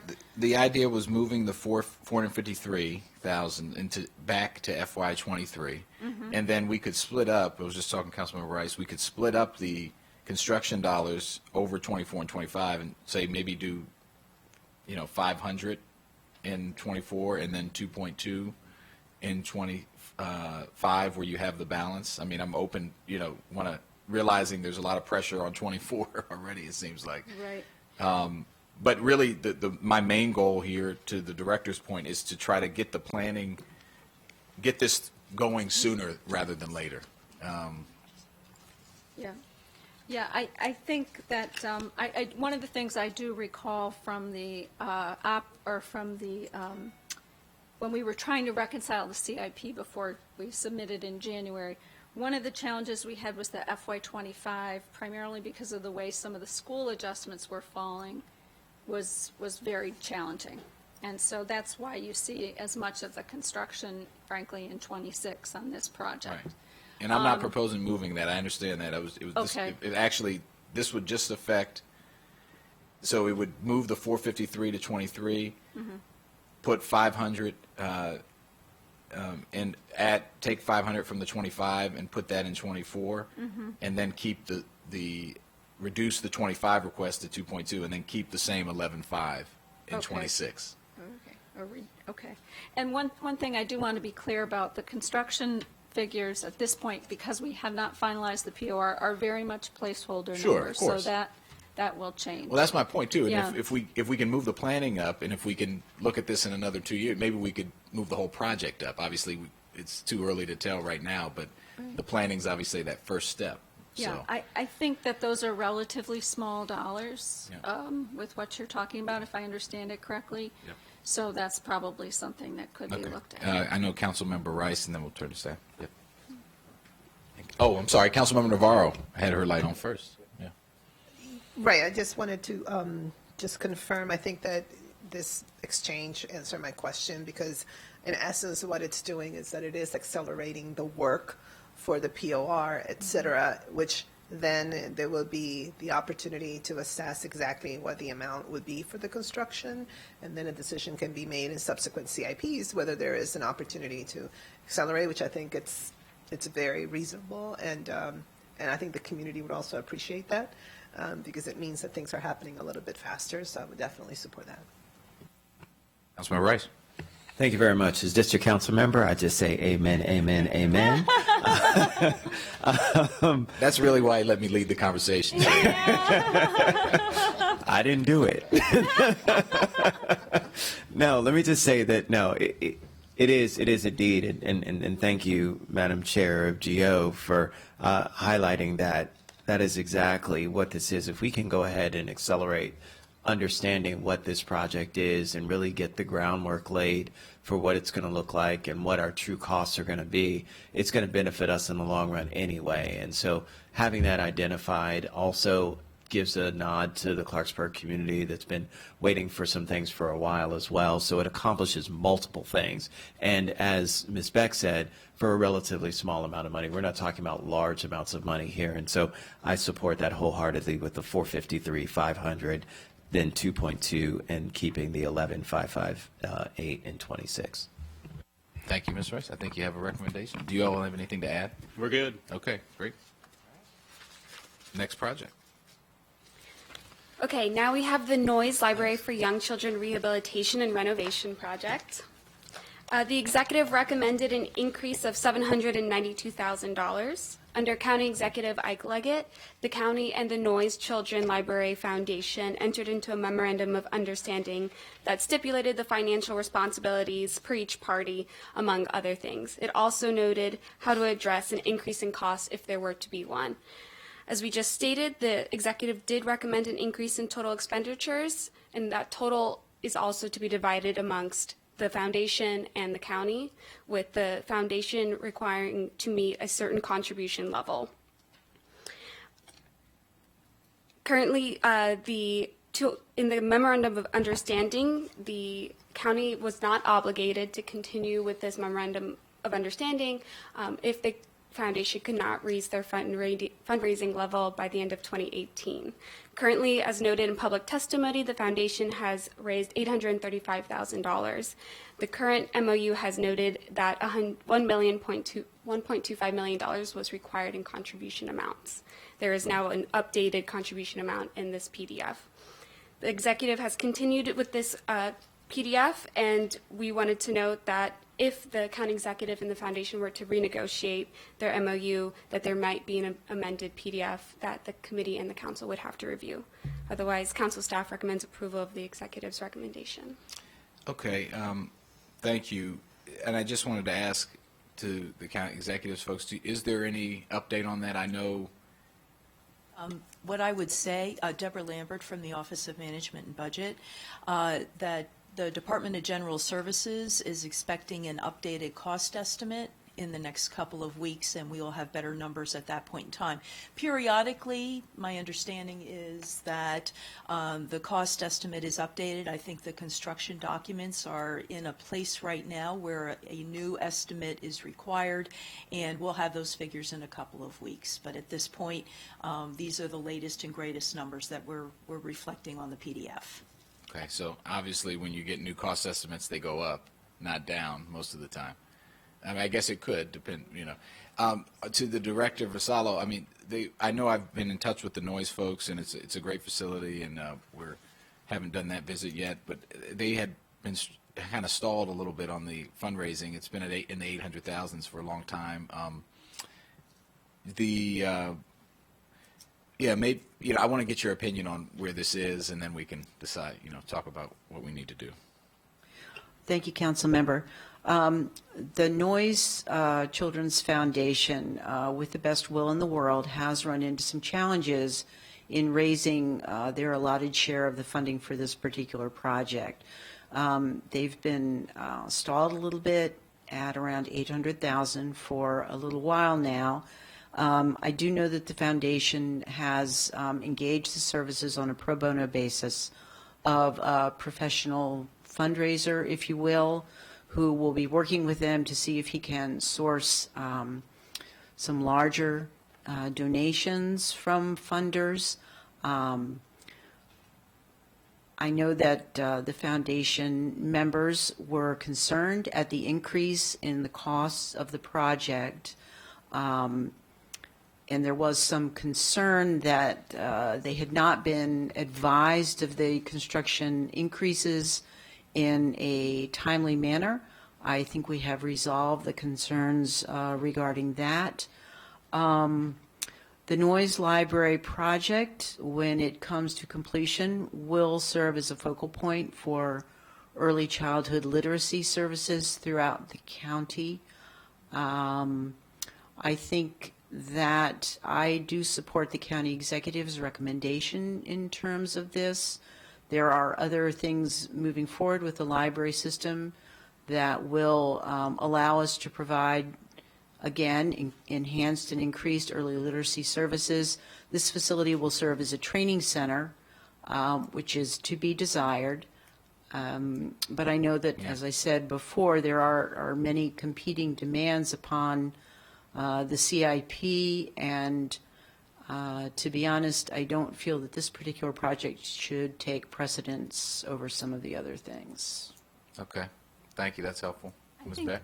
I think also the executive's recommendation attempted to buy some more time for them, for the foundation to proceed with the fundraising. With putting it into 22 and, Yes, and 23? that was the intent, was that since they now had this fundraiser who was involved with them, that might allow them to have the time to go forward. And, you know, there have been some hurdles cleared with the historic approvals and those kinds of things, and that maybe that would position them to be more successful and raise more money. Well, there's a lot of pressures on 22, I know that already, so the $3 million there, I mean, that's significant. Maybe if we're getting the cost estimates, if it's okay with my colleagues, maybe we can punt on this and take it back up when we have the, you know, the other cost estimates and look at it that way, and that'll give us some time to have some other conversations too. Okay. All right, so that's what we'll do on this one. Thank you. Finally, we have the Wheaton Library and Community Recreation Center. As you know, this project was completed in late 2019. However, the executives recommended FY21 to 26 CIP notes a cost savings of $1 million from the previous estimates. Oh, yeah, I don't know. Councilmember Navarro, I think she might know a little bit of something about this. Well, first of all, can I just state for the record that in this particular case, this district council member is actually talking about realizing savings of $1 million. Isn't that awesome? I just put out a little challenge to my other colleagues. Just kidding. Just kidding. Councilmember challenge. But may I just say that, you know, I just could not be obviously happier, more pleased with the incredible work that took place to get this particular project, you know, realized and up and running. I mean, literally every single time I go there, I get goosebumps because to see the level of participation, of use, but also to see the cross-section of the folks who are there and how happy everybody is. You know, I'm constantly thinking about, like, where were all these people before? Because even though the previous library was used so much, the fact that it's now a combination just adds all those other elements. And especially for the young people, it just really makes me so happy to see so many young people taking advantage of the recreation department offerings, as well as the library. That combination, I think, is just such a wonderful template for us here in the county. And just kind of curious about the $1 million savings. I know that at some point we talked about, you know, this being the first combination and whether there would be, you know, cost savings, et cetera. There's something that we were going to track. I see Mr. Asante sitting there. I don't know if there's any particular thing that he can share, but just curious if the fact that we were able to do the combination, does that have anything to do with the $1 million cost savings, or is there anything else that we're tracking to just learn from these particular kinds of approaches? Good afternoon, Greg Austin, Department of General Services. There's obviously more than $1 million left in the project. We're at the tail end of it. We are still in a warranty period, so we're holding back some of that because there is still some work to be done. The fence along Georgia Avenue is one of those items that hasn't been paid for, and we still are going through invoices and finishing out the warranty work. Perhaps, and we can go back and do a little more a deeper dive on the actual budget, but probably the most impactful was the mobilization effort where we were actually consolidating facilities and it was all happening at the same time. That in turn saves quite a bit of time over the schedule, and that in turn saves big dollars. You just talked about the Noyes Library, the foundation. The fact that that project has been an approved project for so long, Yeah. it continues to be dragged out, increases the cost. And Right. escalation is a big part of the noise cost increase. That's so right. that's probably the most likely thing that I would point to that says, efficiencies in mobilization on the site work as well as the building design and construction piece. But we could certainly take a deeper dive and see if there's one particular thing that stood out, but it was probably a combination of many things. I think also we have to give DGS credit for some tight project management. Absolutely. No, I think that this is a really nice best practice that, wherever possible, because to see the synergy, I know that, there's so many other communities throughout the county where this would be really a really cool way of addressing this issue of the evolving libraries, and just kind of combining it physically in the space. I think it's even more conducive to, to really aligning what evolving libraries really mean in terms of the usage. But yeah, kudos all around. And I mean, the selection of, the furniture and just the layout. I mean, everything, the colors. I mean, everything. It's, it's just really, really wonderful. And for, I think that especially when that you have, large percentages of community members who sometimes feel a little bit like, what about us? How come this is not happening? To walk into that facility and say, yeah, this is top notch. This is exactly what this community deserves type thing, just speaks volumes. And so I'm just really thrilled with that project. Thank you. We appreciate that. But as the district council member will remember, we were challenged throughout the entire process to engage the community. So those furniture selections, the colors, everything were selected by the community, and that's to their credit. So Absolutely. I remember very clearly many important milestones regarding this particular project. And what I will say is that every step of the way, with the community involvement and actually lots and lots of community members who had never participated in these types of processes, which was really cool. They made it very clear that they wanted the highest quality, and that's what was delivered. And so thank you again. Thank you so much.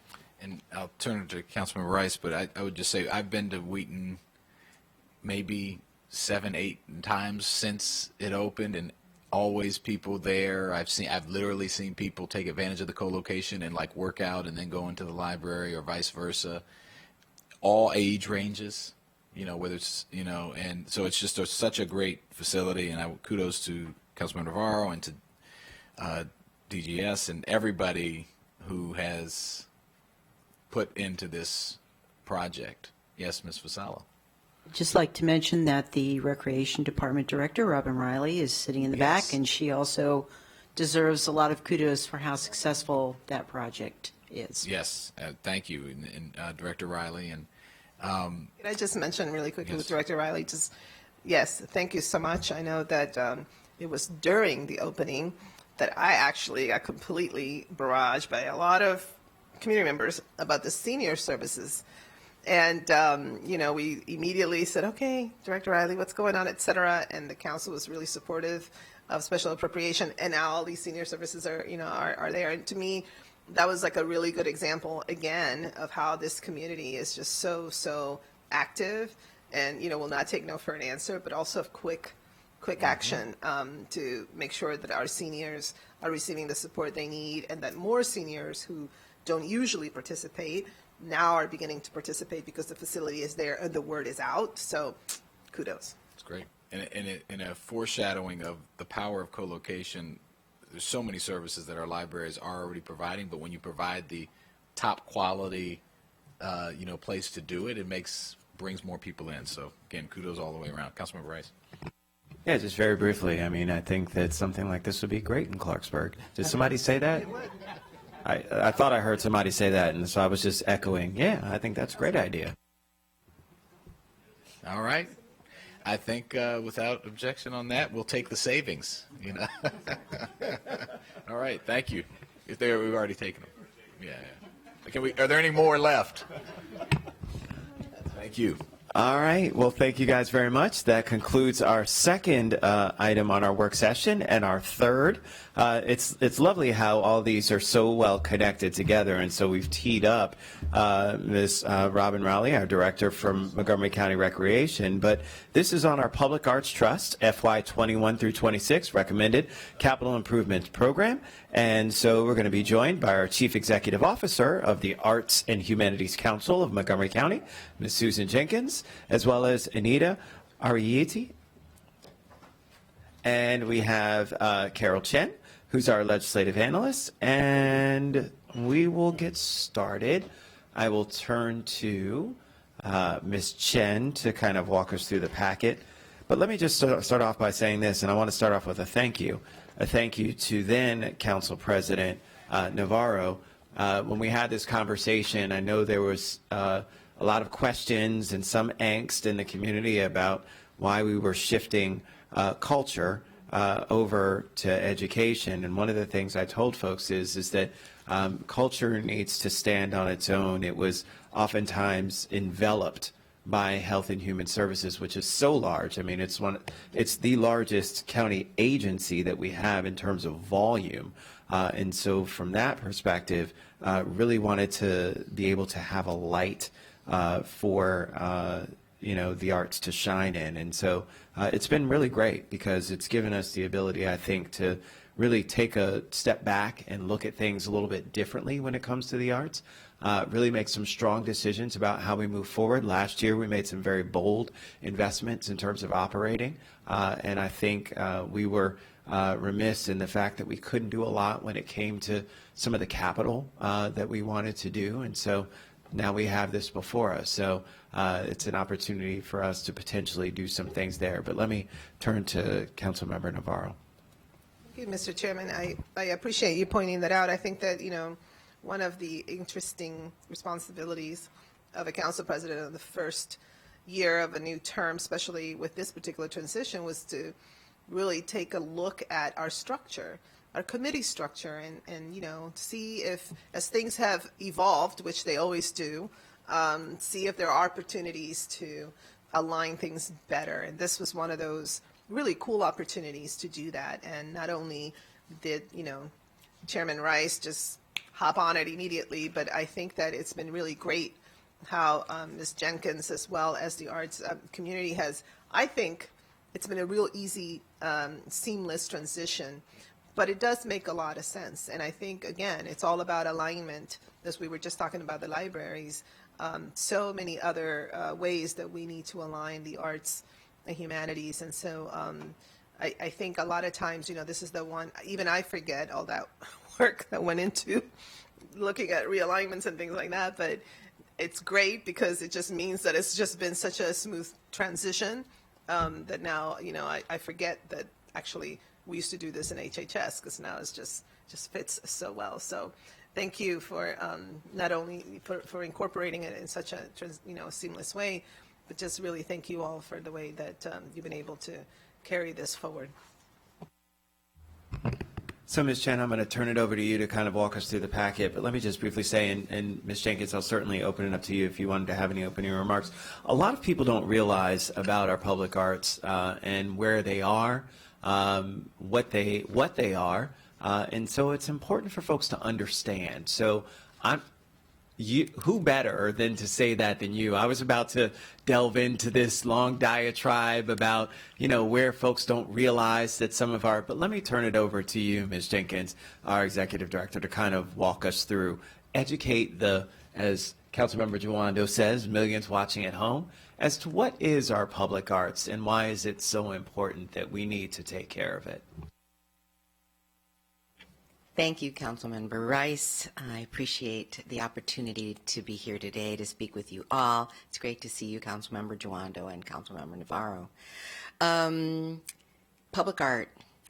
It's what I say, when people want to gather around the good stuff in a community, they gather around public art. They gather around murals. They gather around three-dimensional pieces of work in parks and in public spaces. And in your offices, they gather around the water cooler where there's public art. In every building, when people need solace, when they need reflection, public art offers that in the community, in public buildings, out in the public sphere. Public art needs no language. I heard once President Pollard say that at Montgomery College there are more languages spoken at the colleges than there are at the UN. And people gather around public art in places no matter what their ethnic origin, no matter what their language, because everyone can understand the aesthetic of public art, whether you love it or you hate it.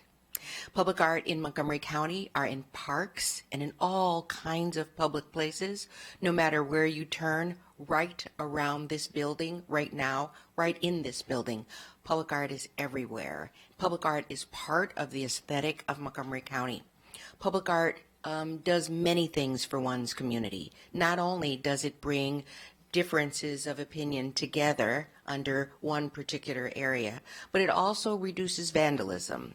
It reduces gang activity. When communities come together to build pieces of public art, the public then begins to think of it as an inherent part of its own fabric, and we know that for a fact that where there is public art, there is reduced vandalism and gang activity.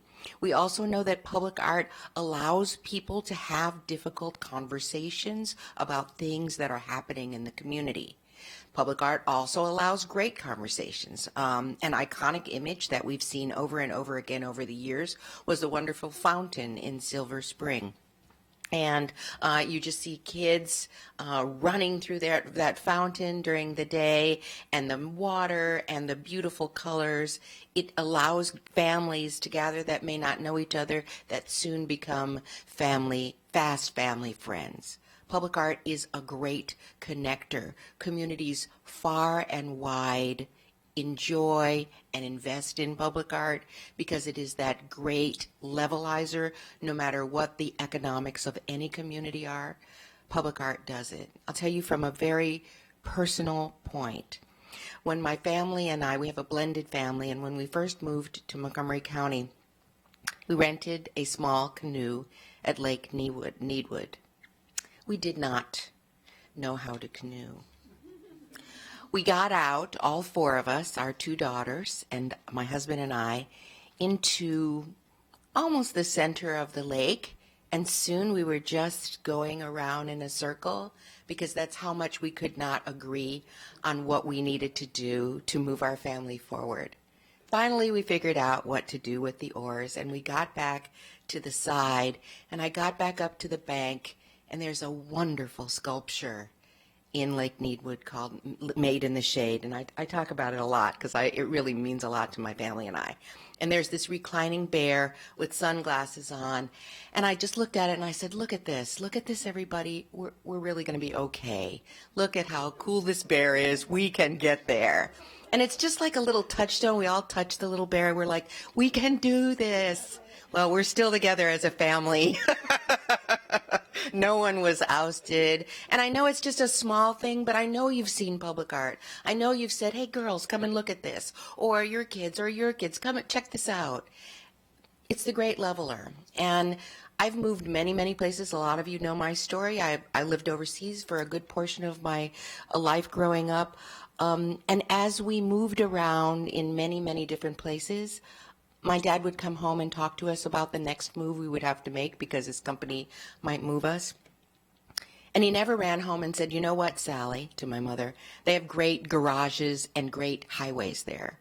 I don't remember him ever saying that. He talked about the aesthetics of the place. He talked about the art and how beautiful it was, and the parks and the other great things that include that increase the quality of life for the residents there. And as we talk about how competitive we are in Montgomery County, our investment in public art is the thing. It is the thing that is going to draw in these young creatives that we want to work in biotech, to work in all the white-collar industry that we have here, to work in the creative and into the artificial intelligence communities. This is the thing that people look for. Yeah, it's great if there's great parking lots and good roads and great schools, but the aesthetic is what draws and keeps people here. It's what's drawn and kept my family here, and I know it's going to draw and bring in families of those kids we saw from Montgomery College and everybody that comes after that. Thanks for the opportunity. Well, you certainly said it much better than I could have, so that's the reason why sometimes it's smart. That's what being married to a woman for almost 20 years will do for you. You know when you need to shut up and let somebody else speak. Let me just say thank you. I was at Black Rock Center for the Arts Friday night for an art expo. My daughter had a piece that was being exhibited along with hundreds of other students from elementary school through high school. And Black Rock was packed. But the interesting thing, it was packed with people who normally don't walk through those doors. And so when you talk about bringing folks together, I saw it. I saw people who had never walked into Black Rock before because they commented on a piece of public art that's in Black Rock. I'm not talking about something that's a part of the art exhibit. I'm not talking about some of the paintings that are on the wall, not even the dancing that was going on in one of the studios, all art. They commented on was the Black Rock.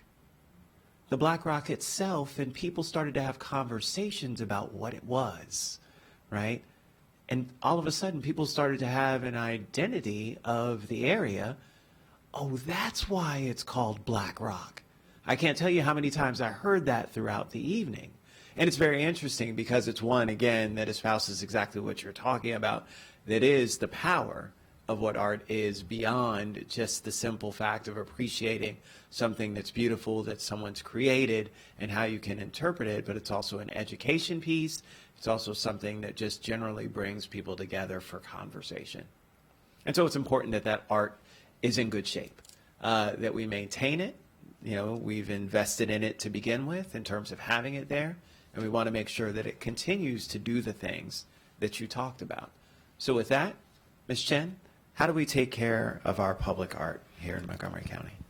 Thanks. I'm Carolyn Chen, Legislative Analyst for the Montgomery County Council. This is a great introduction, actually, to the reason we are here today. There's confusion on what the Public Arts Trust is and what is considered public art in the county and who is maintaining, who's commissioning.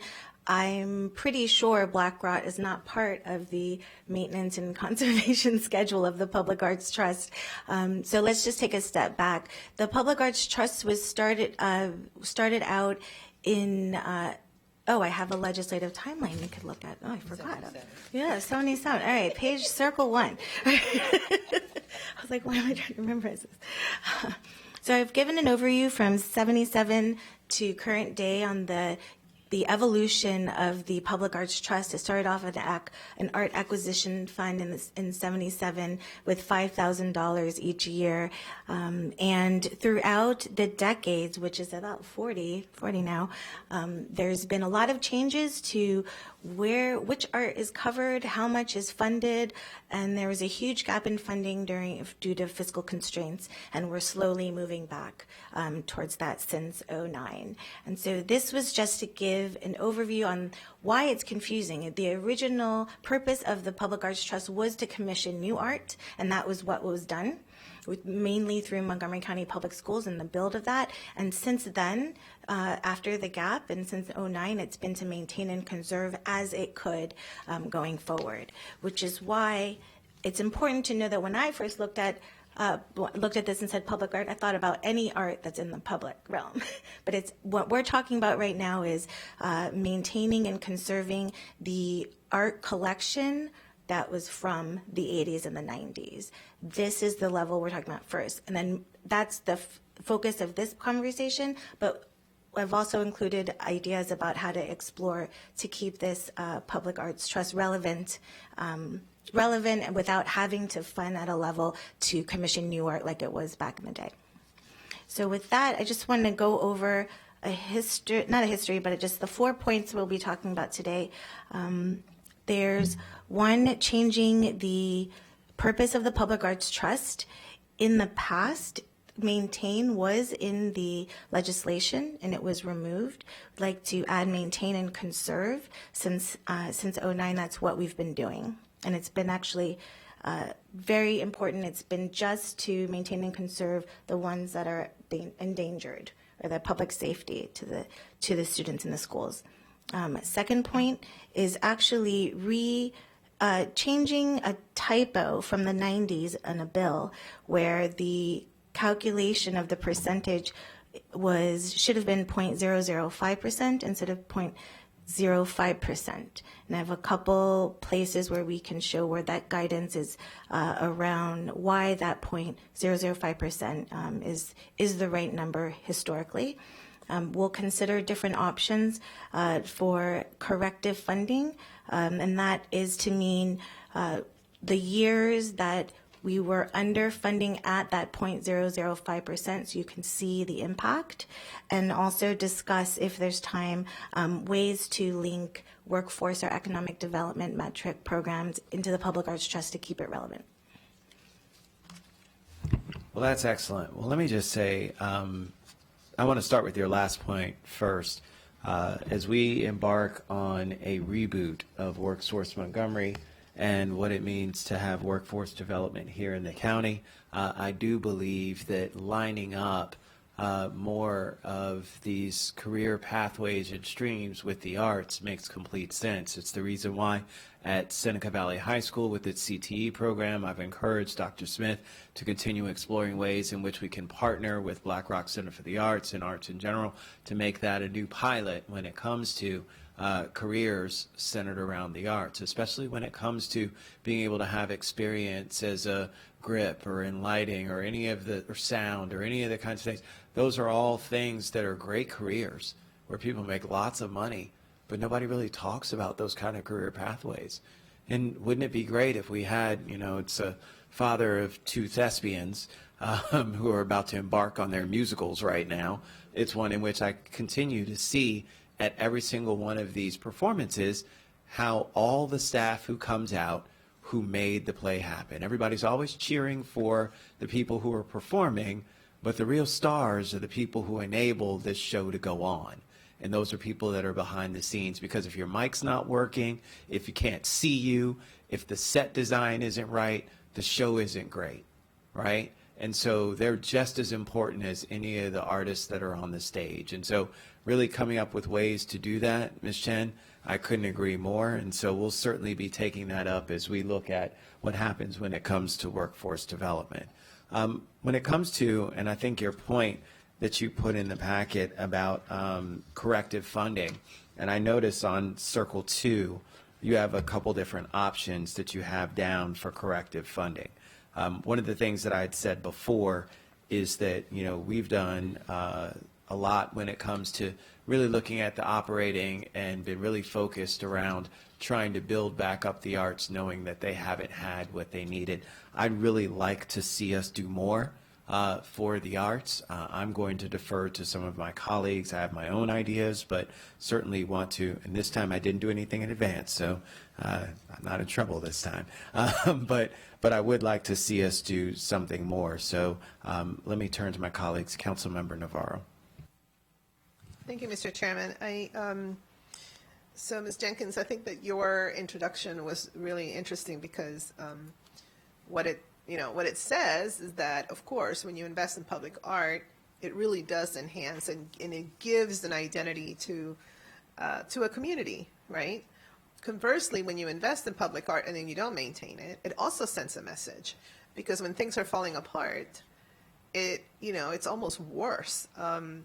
I was trying to remember the year with Centro Familia. We got this grant. I think it was 2001, and we joined the Long Branch Unity Festival, and so we had all the children from the community, paint these little squares, and we had an artist, Rosana Asad, I believe it was, and then they glazed it, and it became part of the walls as you go up the steps.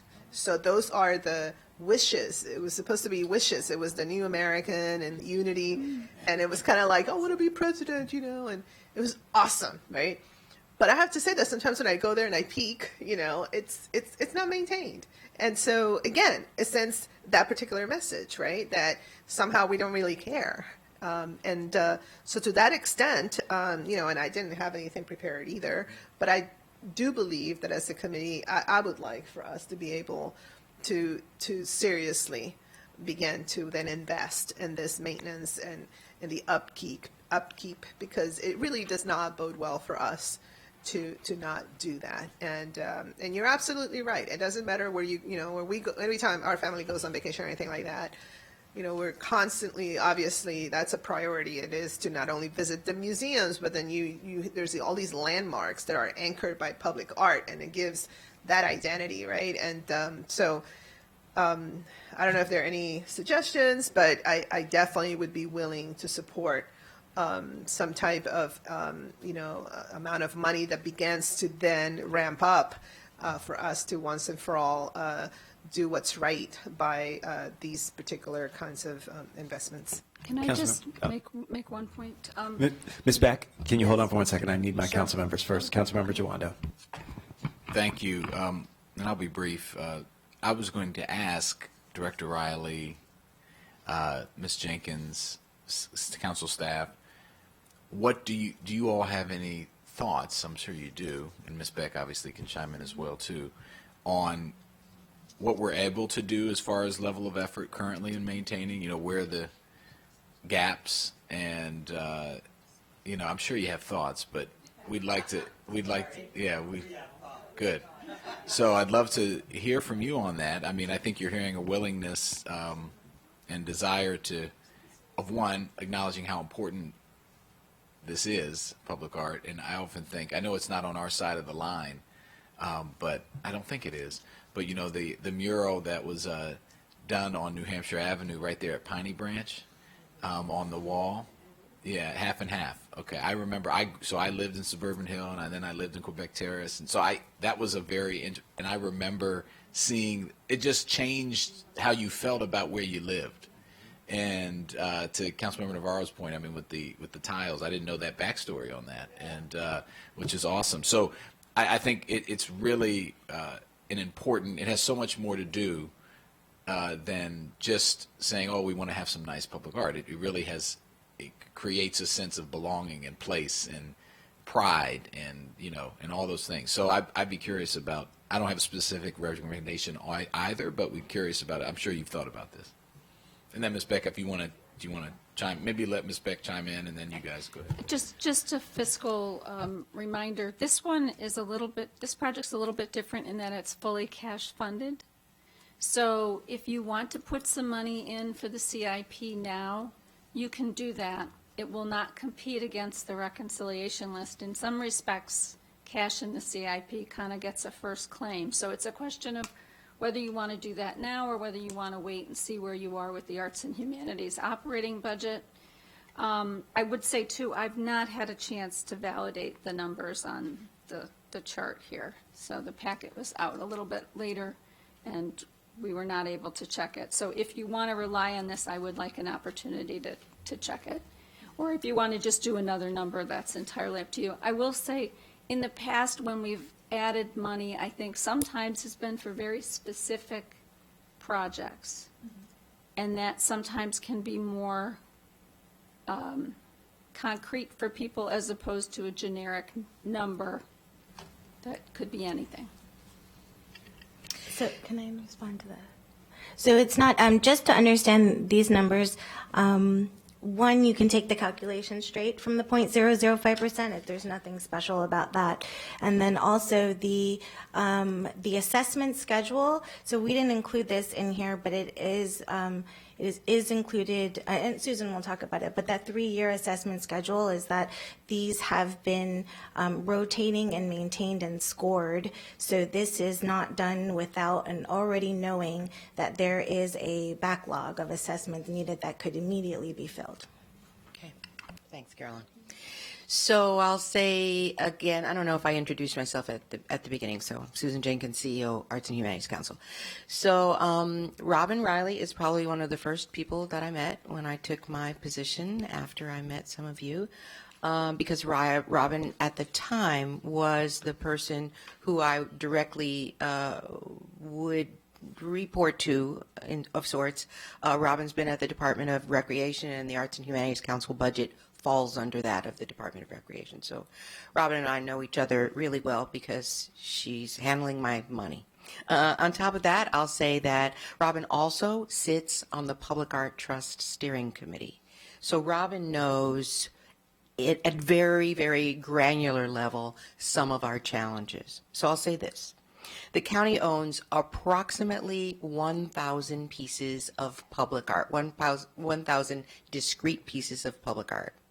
About 600 of those pieces are two-dimensional works on paper, and you'll find those all through public offices, Health and Human Services, this building, Executive Office building, and Robin's told me about many that are in her department that are all coming down off the walls now, getting ready to make their move to the new municipal building in Wheaton.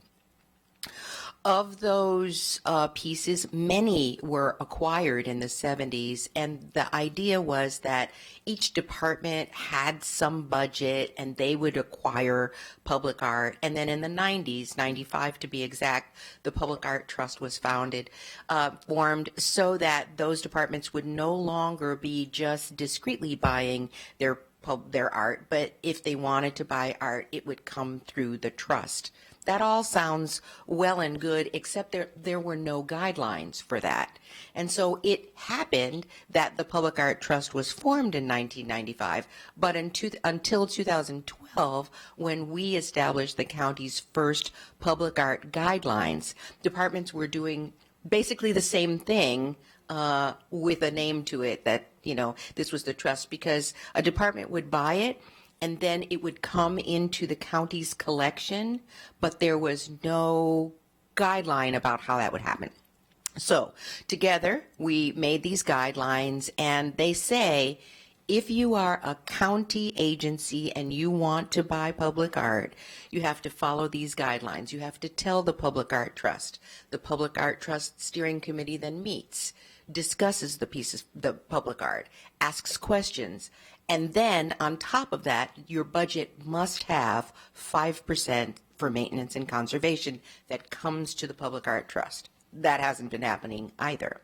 So because there's really no teeth that the Arts and Humanities Council can sink in to make it happen. The guidelines were accepted by the county, by MNC PPC, by Arts and Humanities Council, but the teeth aren't there, and so even though the guidelines exist and the roadmap exists as the strategic plan for the county, we're lacking teeth. So right now what you see on Circle 4 is the conservation and maintenance plan for FY20. These 6 assessments and the 8 conservation projects alone come to $90,000. Doesn't seem like a lot, but for example, if you look, Chilkoot Totem Pole at the Cabin John Regional Park, that was carved by Native Alaskan carvers, and we were supposed to today bring 2 Native Alaskan carvers from Alaska to help our assessor do the assessment, but they are elderly and they live in Alaska. Their flight was going through Seattle, and they said they could not travel because of the virus. So that project alone is $40,000 because it is a native sacred carved totem. To not do that work, I am not able to do work that doesn't face the integrity of the community. I personally am not able to do that. So bringing in the carvers, consulting with them, making sure that we are doing the correct thing for the native carvers, for the community around it, is critical to the work that we do at the Arts and Humanities Council that leans into our racial equity work, to which we are deeply committed. So just alone, There is more than half of a $90,000 budget to do that, but each year we do have a maintenance and conservation plan. We started then when we developed the guidelines, and we now have projects on a 3-year rotation for maintenance and conservation plan. So that's what you see there.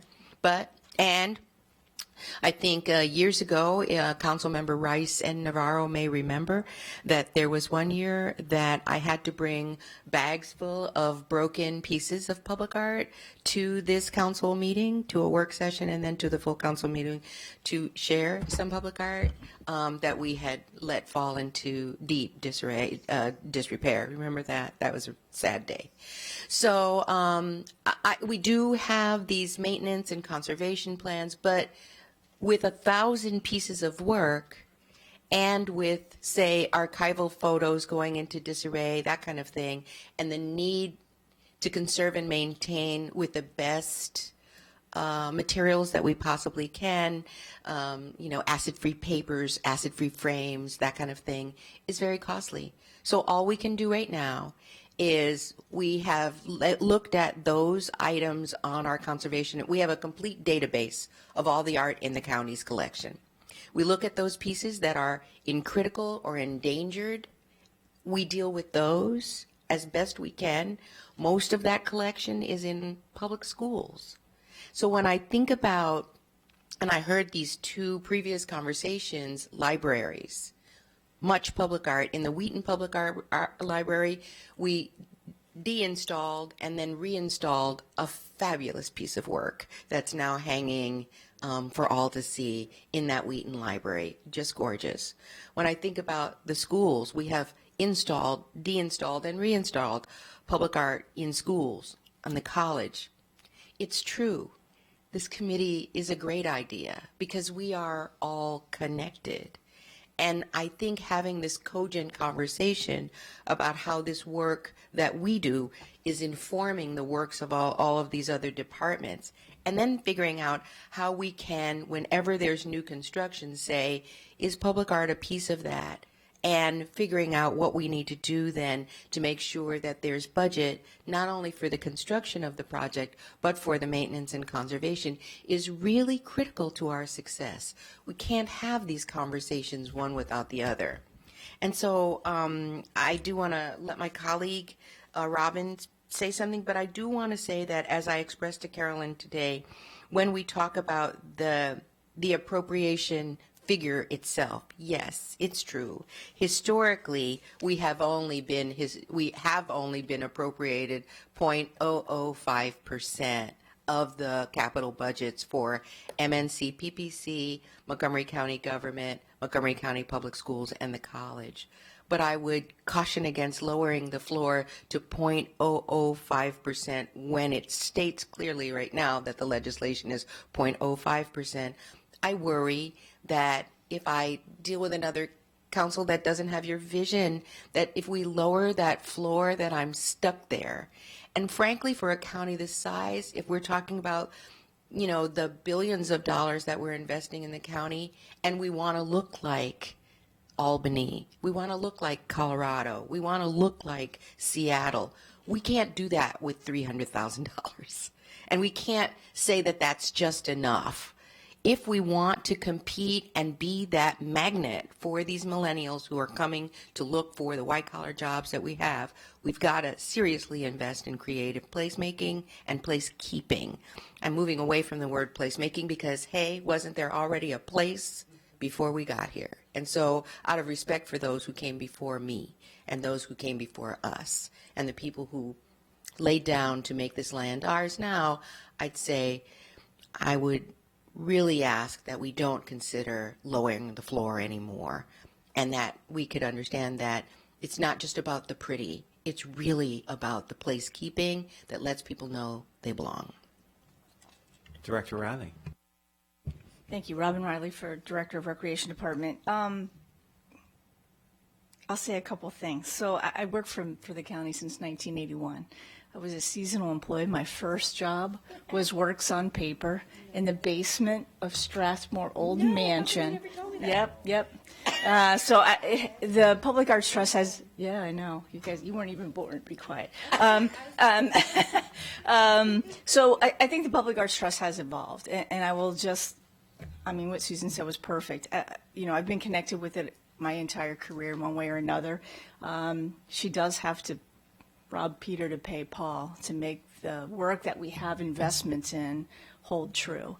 And that's the piece that I'm most concerned about. We've had a couple meaningful conversations about a couple pieces. One, the 9/11 memorial.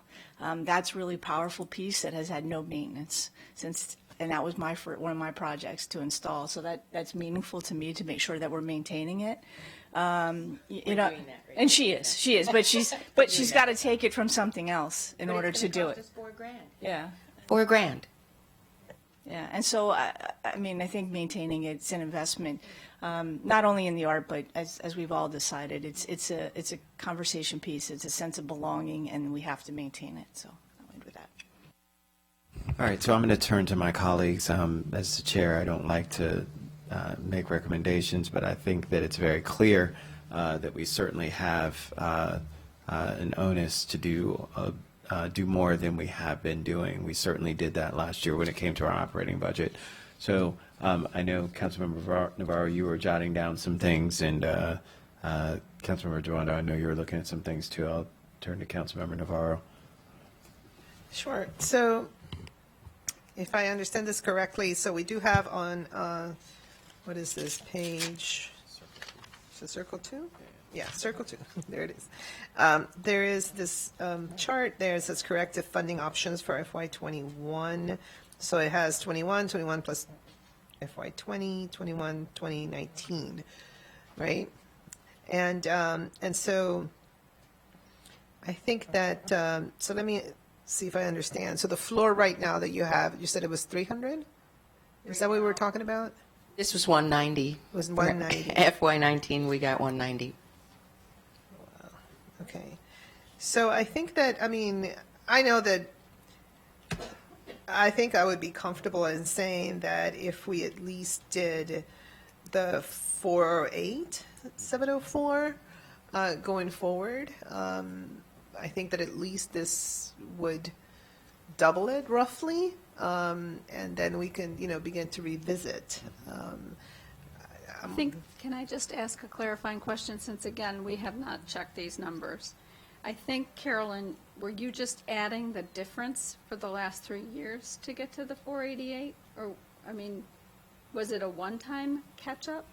Yes, it's a one-time catch-up. So the idea is because their assessment schedule, their maintenance and conservation schedule is on 3 years. So if you either correctively fund the levels to maintain and conserve in just the last 3 years, this would be the total number needed. So the 21, 20, and 19 added together is 488,324. That is the total amount. So that includes the 190 or the 215 for that year. So if you take the 289,661, which it would be the recommendation at 0.005%, and then you add the difference of the 99 and the 119 for the last 2 years, and that's where you get the 408. So how does this work? Isn't the decision that we have to make is what are we doing for the 6-year CIP? Mm-hmm. Okay, so the amount, so you're saying that right now is 190. So I'm trying to understand what is the target that we're trying to reach. Mm-hmm. So if we were to say catch up, but then also provide a decent level, what is that number? That number is the 290, between the 310 and the 290 for fiscal year 21 recommendation, fiscal year 22 recommendation. There isn't an exact number because it's based on the approved budget of the current fiscal year. So I think what we can do is actually match this to the assessments and the projects so that we can see the 3-year cycle matched up if the 408 funding was going on forward. So can you restate then what the proposal would be? Because I'm still not. Yeah, no, it's okay. It would be 408,704 in total. Okay. in total for FY21 Okay. and then FY22. And moving then, on. and then every year thereafter? Yep. Mm-hmm. Right, Yes. okay. Every year after. So it would be within the range of the 0.005% of the capital budgets. Are you trying to get to the annual .005 at some point? Because I think the conversation is at the 0.005 is kind of like at the floor, isn't that what we were saying? It's That lowering the floor it's from low- what is actually written. And that's Right. my concern. It's like, I understand that that's what has been appropriated, but my ask really is not to go to the .005, because right now the legislation clearly states .05. The conversation we had today is that Carolyn believes that it was a typographical error made some time ago. However, there's nothing that says that it's a typographical error. It's just in there at .05. Okay. But so- the real so if- reality if is the- that it's been at If the committee .005. wants to catch up and then provide a level that is reasonable, which we haven't done, is the proposal of the 48704 going forward, Yes. does that address that? Or is it a different figure, or is it? The Is it figure double that it that? would really represent is a figure I don't believe, based on the conversation I had with Carolyn today, I don't believe that the county can withstand. It would be Right. closer to $3 million. Okay. So understanding that, my willingness is to say, I want to be a good civic partner. How can we step up in ways that is helpful to the trust, prudent for the council, and also gives us something to aspire to as we really think about our new construction and things going forward. So I guess I'm asking for this happy medium, not to change it to .005, but to let us catch up to where we were and then eventually get to where we should be at .05. And Okay, Susan, we and so- talked about this. This number is actually just for, this is just for a portion of the maintenance and conservation. Right. None of this is new commission art, and There's none none of of money this for that. includes new capital projects. Yeah. Right, right. Okay. All right, so I think that we understand that just me doing my basic math here, if we're at .005 and us doubling it gets us to .01. So we're 1/5 of where we would be, right? Right, Doing it, right. this is that magnet program math. No, I'm just kidding. It's working. So it gets us much closer. So that would be what Councilmember Navarro was saying at the 408-704 Yeah. is actually a significant difference. It's Absolutely. basically, it gets us much closer to that statutory, what was supposed to be the statutory. Right. And we do, just as our conversation was with Montgomery College, appreciate the understanding that we'd love to be there, but then you're talking about a significant lift in terms of trying to switch. But we can continue to work towards that goal. But I do think it's important for us to start laying some of the groundwork. And again, with the backlog and with a lot of the things, I know that this money will be spent right away. I know that there are projects that need things. And the other part of this is also we'll provide employment. My push Absolutely. is to make sure that whether it's using Conservation Corps, Director Riley, who you guys have a great relationship with, and others who can do some of this work, we can actually utilize internal, right? And really focus on using internal small businesses, right? To make sure that we're doing some of this. And so we reap the benefits multiple times over. Absolutely. If I might say, our conservator, he comes from the Smithsonian and he's an expert in bronzes. When we need someone who's an expert in marble or something else, he's able to call on his past Smithsonian colleagues to do that. In the past, his name is Howard Wellman.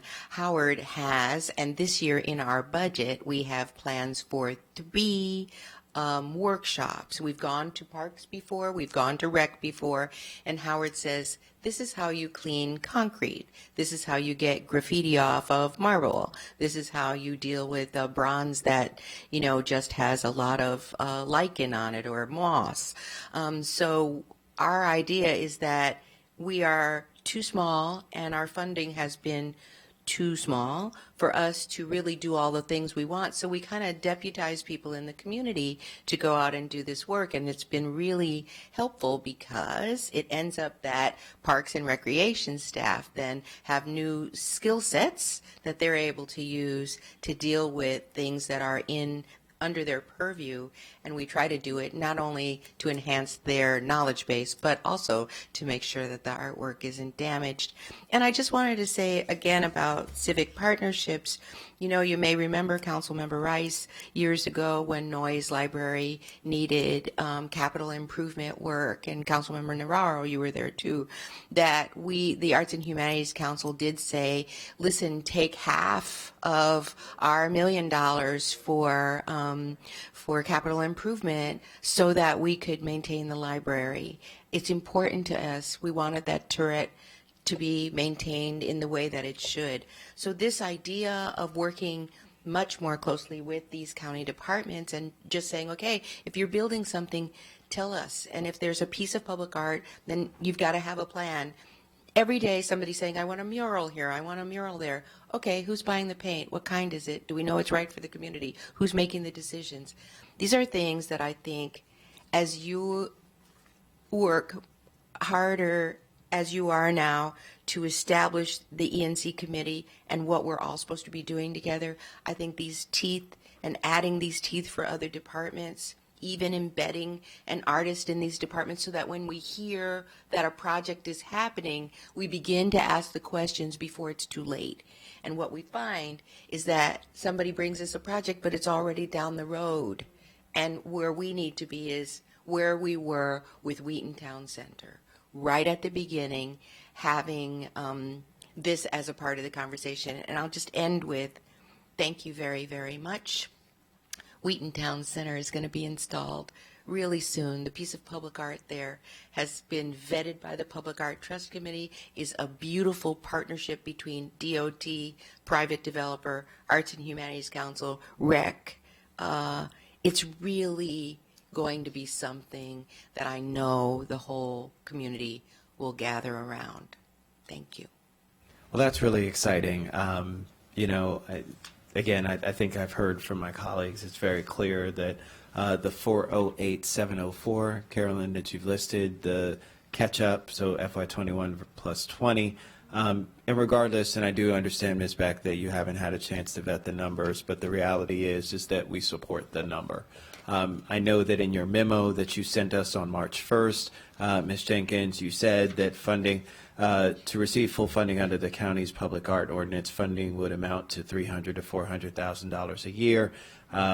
And so from that perspective, us being at that 40874 or 408704 just makes sense. It really does, and really shows our commitment to saying that we want to maintain public art. I will just share, as Councilmember Navarro and I were chatting, and I said to myself as we're coming up on spring break, whenever you go places on vacation, where do you take your pictures? Where do you take your pictures in front of? I thought about the last time when my daughters and I went to Aruba, and there's a beautiful thing that's at the very beginning in front of the government building that has the letters Aruba spelled out, and it's always one of the things that folks go to. It's the obligatory photo. You didn't take it in front of the highway or the parking garage? No. Although it was important to be able to get to the art, to take the highway and the sidewalks and all those kinds of things, right? Those are important, but that's where you took the picture. And so it really is something where, again, as you said that to me, I started scrolling through my photographs of all the different trips and what you take pictures in front of public art.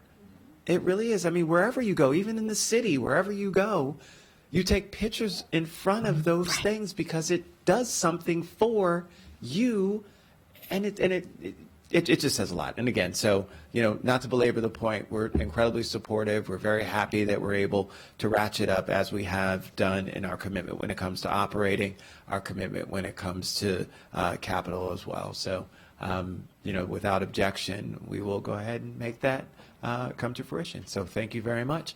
Ladies and gentlemen. Thank you so much. Thank you. It's very humbling. Great discussion. We really appreciate all of the great partnership. Thank you to my colleagues. We are adjourned.